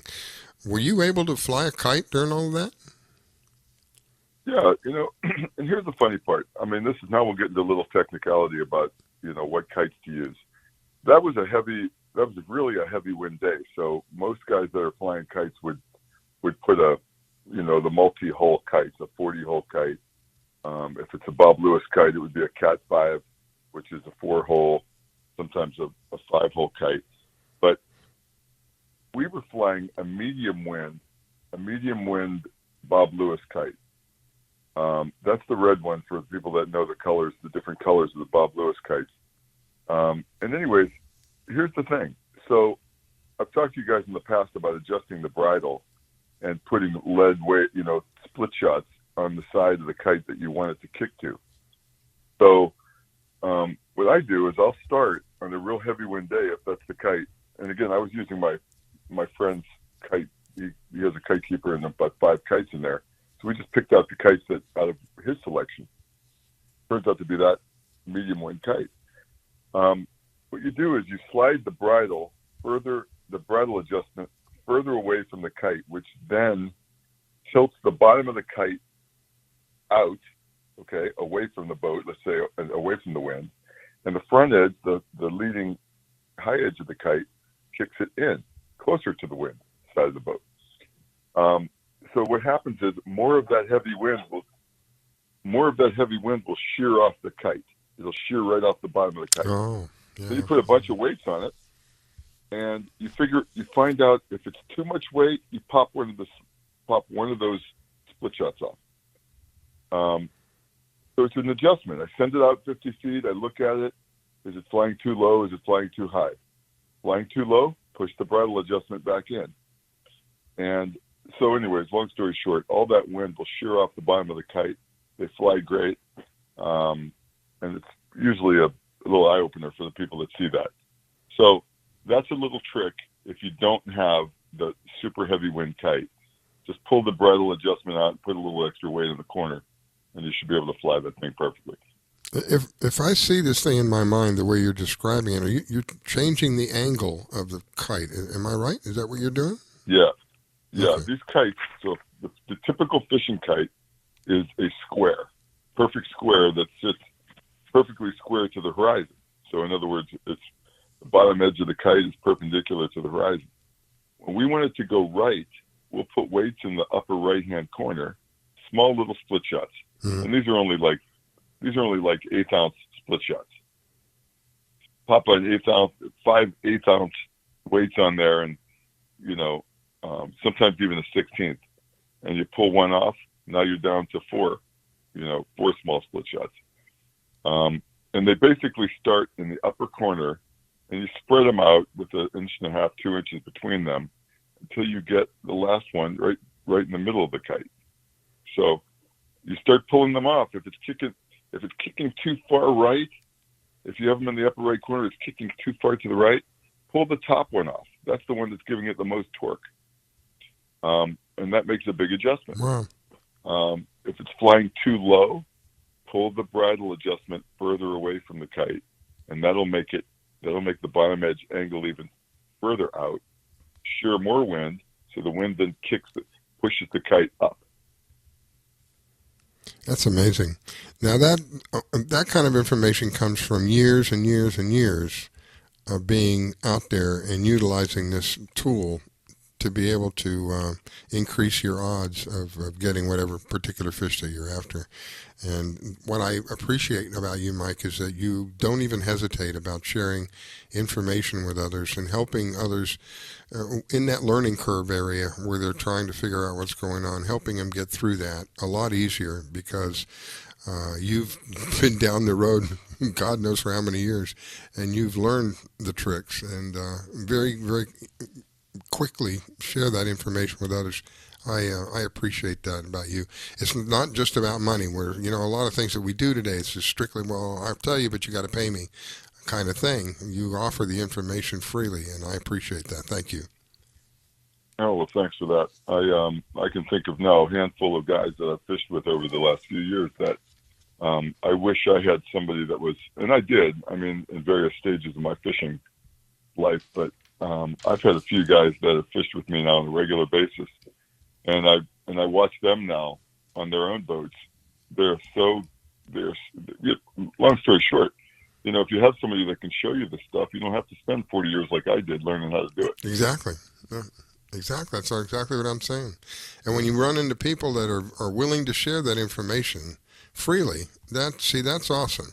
To me, that's really what it's about. It's to be able to help each other in whatever way in whatever capacity that we can. We each have our own ways of doing things, and some of us are much, much better at certain things than others. And if someone else comes along that's interested in the same thing that you're doing, that you're so well at, and you take the time to share with them, well, listen, if you don't do this or if you do this, if you watch out for that, it saves them a lot of learning curve time. They can get to doing what they're doing, and hopefully through that gives them the incentive to pass that on, pay it forward kind of thing when someone else comes up and that situation comes up again. That they teach, and it goes on. That's what I like about fishing. It's very simple. It can start out to be very, very, very simple. As simple as nothing more than a fishing line and a hook. And you can go from that to extremely sophisticated stuff.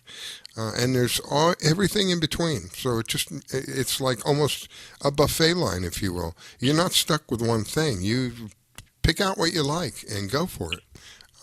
It's awesome that we have people like you. I enjoy it. Thank you for sharing what you do. And I think you even have videos, right? Don't you have videos telling people and showing people how to use the kites? I do.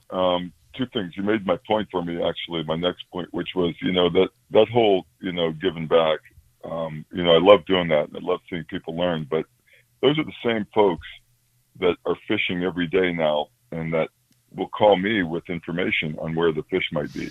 So when I take a week off and, the sailfish have moved from Boynton Beach back up to, the Dodge Wall or further north, it's hard to predict where they're going to be.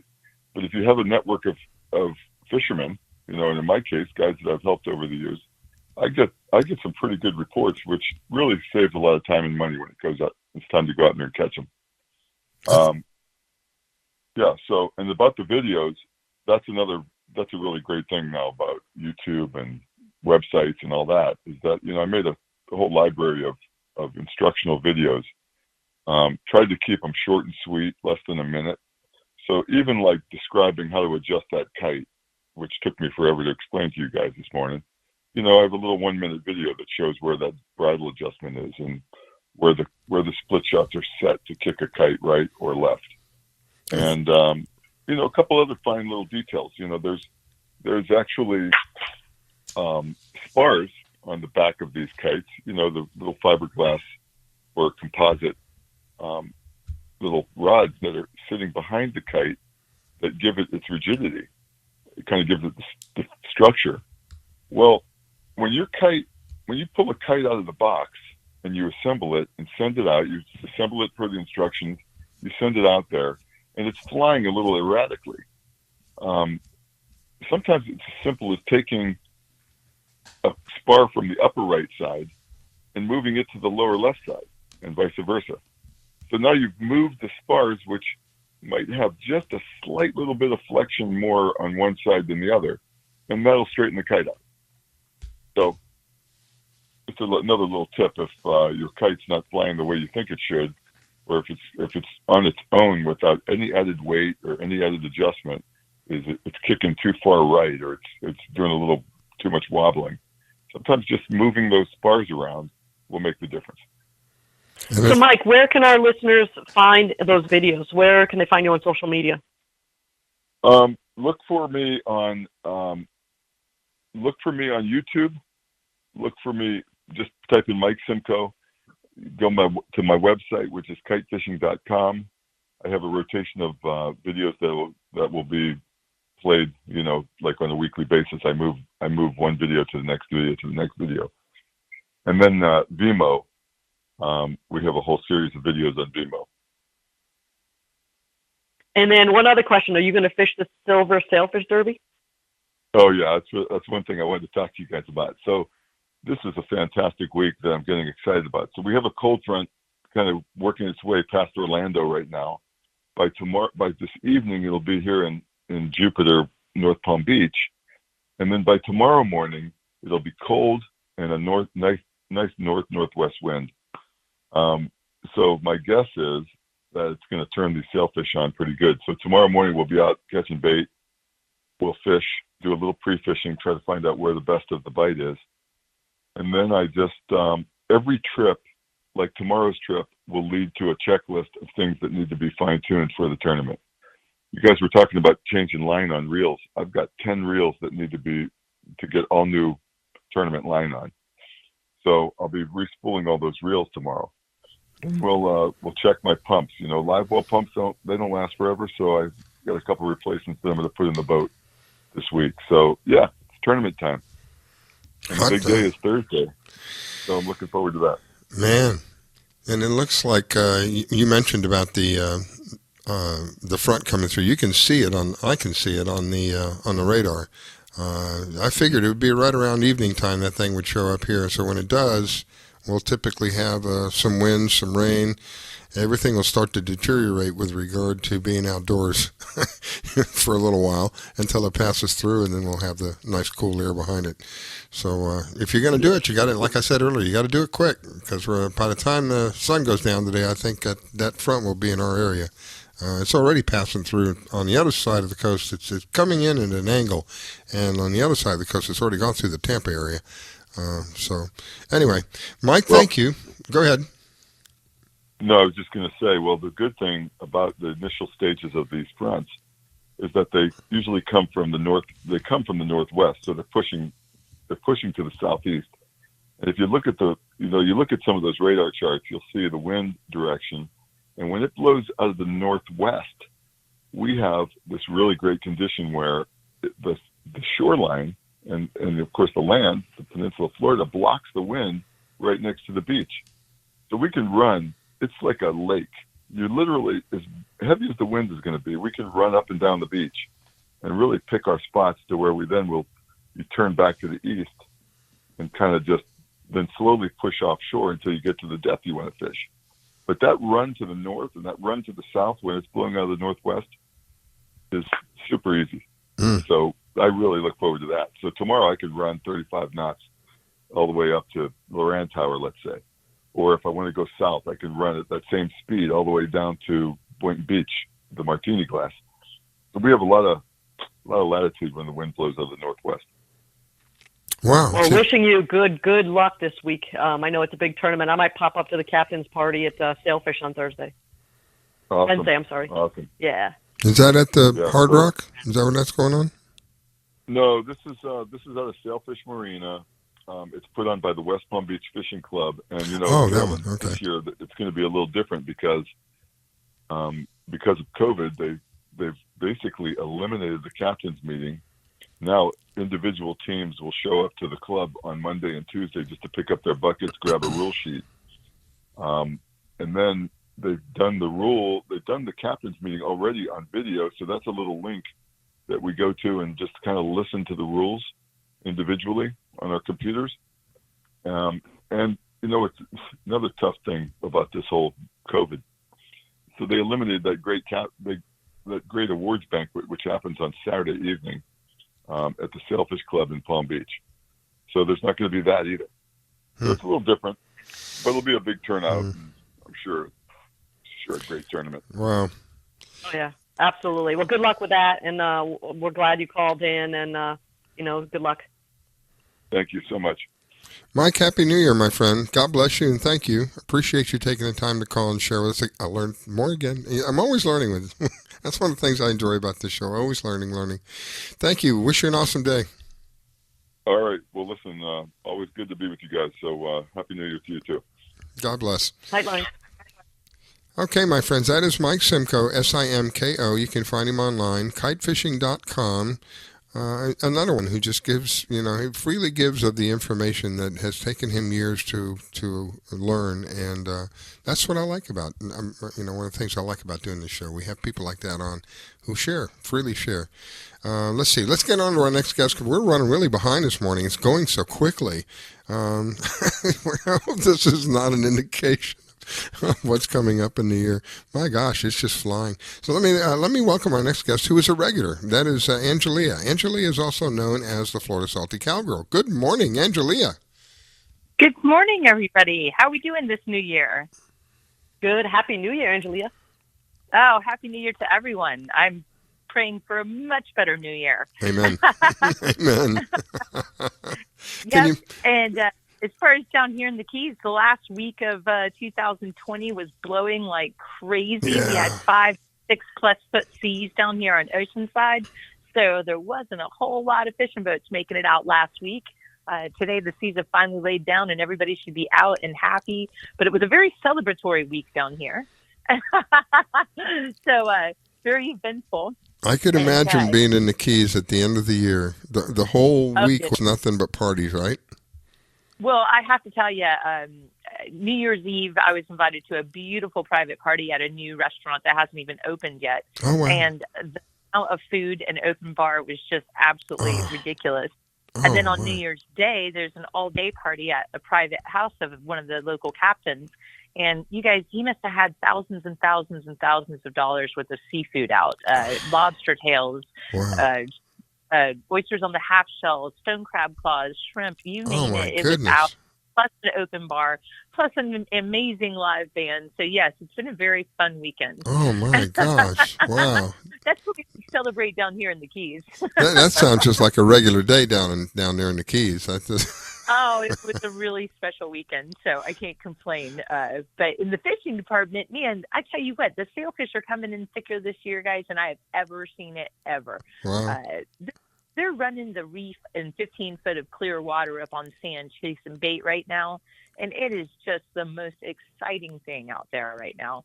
On top of the water, and the backcountry fishing is hot. But, man, the bait out there, I know I've been saying that for the last month or two, but it has just been amazing this season. It's just a sight to behold. So fishing is still absolutely fantastic. Seas have laid back down this week for us, and got my fingers crossed that everything's going to go great this week. So you're going to, from what I understand, it's going to lay down for you. You probably won't see. We have a front coming through. I don't know. It may not even make it down to you, but a lot of them don't even make it down to the Keys. They dissipate. Yeah, we're shake it off. And it doesn't all the way down. Yeah. Yeah, because today is absolutely beautiful. Today's 1 or 2 foot seas on Oceanside, which is a great improvement from 6 foot seas. It's just almost unfishable at that point. In fact, I know one of the head boats left out of one of the main marinas down here with a loaded trip the other morning, hit offshore and turned around and came back. So if they do that, Wow. you know it's bad. Wow. So it was pretty rough down here this last week. So Yeah. I'm hoping for a year and beautiful weather and perfect fishing. I want the sailfish to stay around really thick for a couple more months, and the wahoo and the kingfish and yeah, everything's just really, really beautiful. The weather's been fantastic down here. You can't beat it. Of course, we also had what I call the Great Migration. Down in the Keys, the week between Christmas and New Year, we typically call that Hell Week, because all of your snowbirds will migrate down right about families.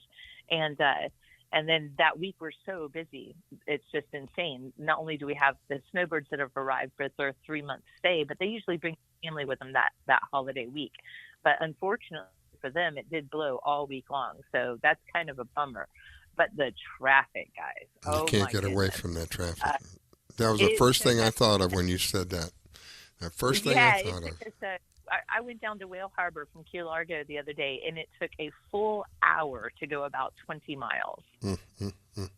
That's So, one of the only things I don't like about being down in the Keys. There's only one highway down, and if anything happens, I mean, back in the old days when my dad would take us fishing, God forbid if there were areas when that highway was only 2 lanes. There was no getting around. If there was something going on, sorry, pal, you're going to have to wait, and you're going to have to make room for emergency vehicles to get through. I remember on an occasion we spent probably a couple of hours to the point that my dad got, forget it, let's just turn around and go back. Of course, it's much better now. It's much, much better. But even with all the improvements that they've made, it still can be a nightmare, especially when you get a lot of people down there. I was going to say most of the Keys, except for through Isla Morada in places in Key Largo and Marathon, most of US 1 is still only 2 lanes. So it can get very, very bad. And right now there haven't been accidents and things. It's Thank you, God. We've been calling it the Great Migration because, boy, it is just crazy. I'm heading down to Key West tomorrow, and I'm heading out very early in the morning to try to avoid all that. It's been pretty bad. It's all southbound, so you know everybody's heading down. Yeah. So if you are driving down here, please make arrangements hours in advance. You can get there early and have lunch wherever your destination is. But man, don't cut it last minute because you're not going to make it right now. Yeah. It's bad traffic. And the water's been just full of boats. When it's beautiful days, oh my goodness, the water traffic, and that's actually lovely to see everyone out there fishing and all of the trollers, all of the kite fishers, people out there catching bait in the morning. It's just been really, really nice, the activity out on the water right now. Like I said, minus the last week. So are you planning on going out this afternoon? I hope so. Yes, absolutely. Yep. Go out this afternoon, catch some fish, and then head to Key West in the morning and lining up some more work. And yeah, it's going to be an exciting new year, I'm hoping. So now have you had a chance to see Captain Deb? I saw her most of the weekend. Beautiful. Yep, we had a wonderful time at that beautiful party on I guess it was Friday. Yeah, New Year's Day was Friday. So, but yes, wonderful time. She's a great gal and really enjoying her. Tell you what, if you girls get out on Tuesday or Wednesday this week, let me know. I'd jump in the car and get down there in an hour and a half. Well, that's good news, Carolyn. I was hoping that you're ready. I'm ready. I am ready today. I'm ready. She was after the last 14 days. Good. When you and Captain Deb went out on a couple of weeks ago, she was upset. Carolyn was upset. She's going fishing. What that was, guys, is that's 2 women that were so dying to fish that like 10 or 11 o'clock the night before, we were like, hey, meet at the dock at 5:30 a.m. Let's go do something. Yeah, that's 2 women that just want to get out there. Oh, and my fish. goodness. Oh, my gosh. We also sea trial for both that day.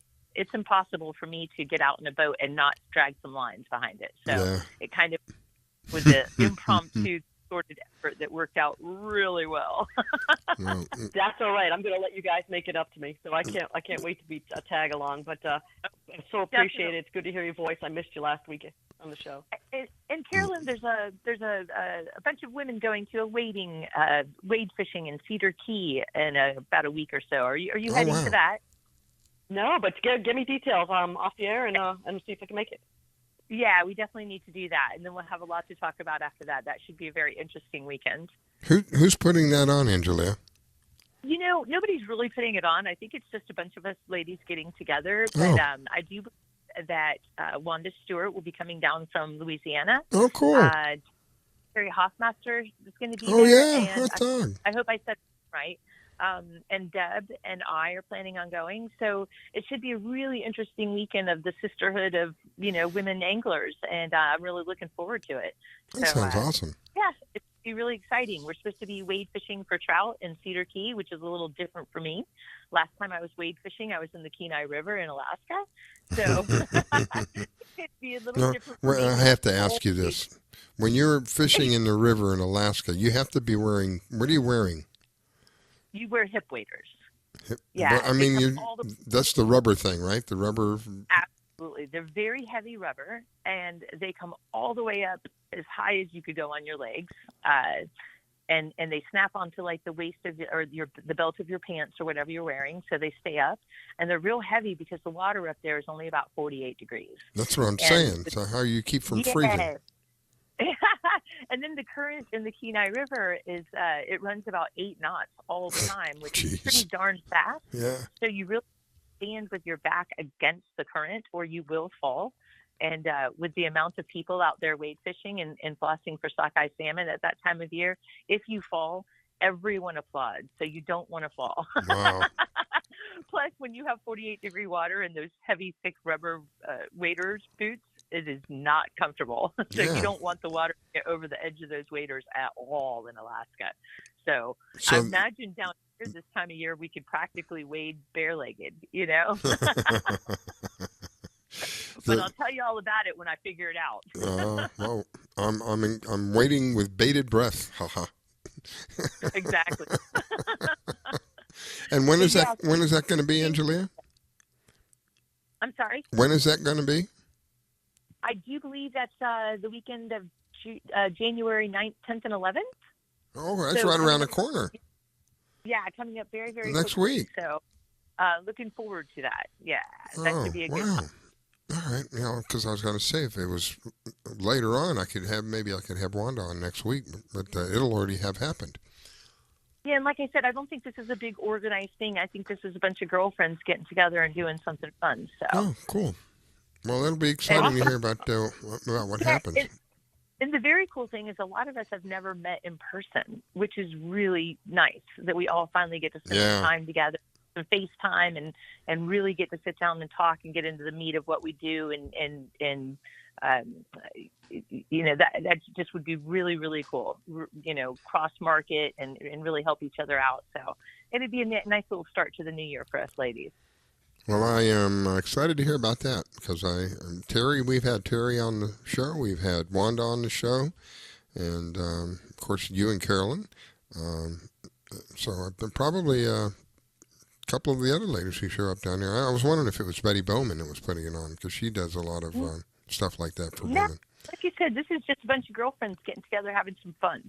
Nothing really organized good. at all. That's why I kind of got thrown to it at the last minute, so I wasn't sure if Carolyn was going or not, but I'm sure you will be now, Carolyn. Yeah, give me the info. I can't pass an opportunity. I keep saying I'm going to show up, and I don't. So yeah, give me the details, and I'll reach out to everybody. Wanda's been checking on me the last couple of days too, so look forward to it. Yeah, we've had to keep our eye on Carolyn. All right, my friend. Well, thank you, Angelia. I wish you it is an awesome day, and I wish you an awesome day to go along with the weather because we're enjoying it up here right now. And get some fishing out there. Pardon me? Get to do some fishing out there. Absolutely. Yep. Today's the day, so this week should be beautiful. I'm really looking forward to it. I wish you an awesome day. God bless you, my friend. Thank you so much, Bye-bye. guys. Have a great day and Happy New Year. Happy New Year. We'll see you next weekend. Yes, a Happy New Year to you. Yeah, can't believe it's 2021. Still trying to process that in my mind. 2021. Lord have mercy. All right, Carolyn, we're out of time. I thank you, my friend. Thanks for co-hosting the show. Again, I hope you get better soon. You sound great, so it sounds like you're doing really good with it. Yes, I'm feeling really good. I just, I don't want the folks to be that scared of it. I got through it. Others can, and just take a lot of vitamins. And I can't believe how fast time goes when we're on the show. It's fast as 2 hours, I swear. All right, my friend. I wish you well, and thank you so much for being co-host. Greatly appreciate it. Have a good day. Good day to all our listeners. All right, my friends. That's it for today. We are done, and we appreciate every one of you for taking time to join us and allow us to share with you all of that, all the good stuff that we have. I learned again. I'm learning every time that we do the show. I learn something new. All right, we're out of time. My goodness, we'll be back in a week. God bless. Happy New Year, and here we go.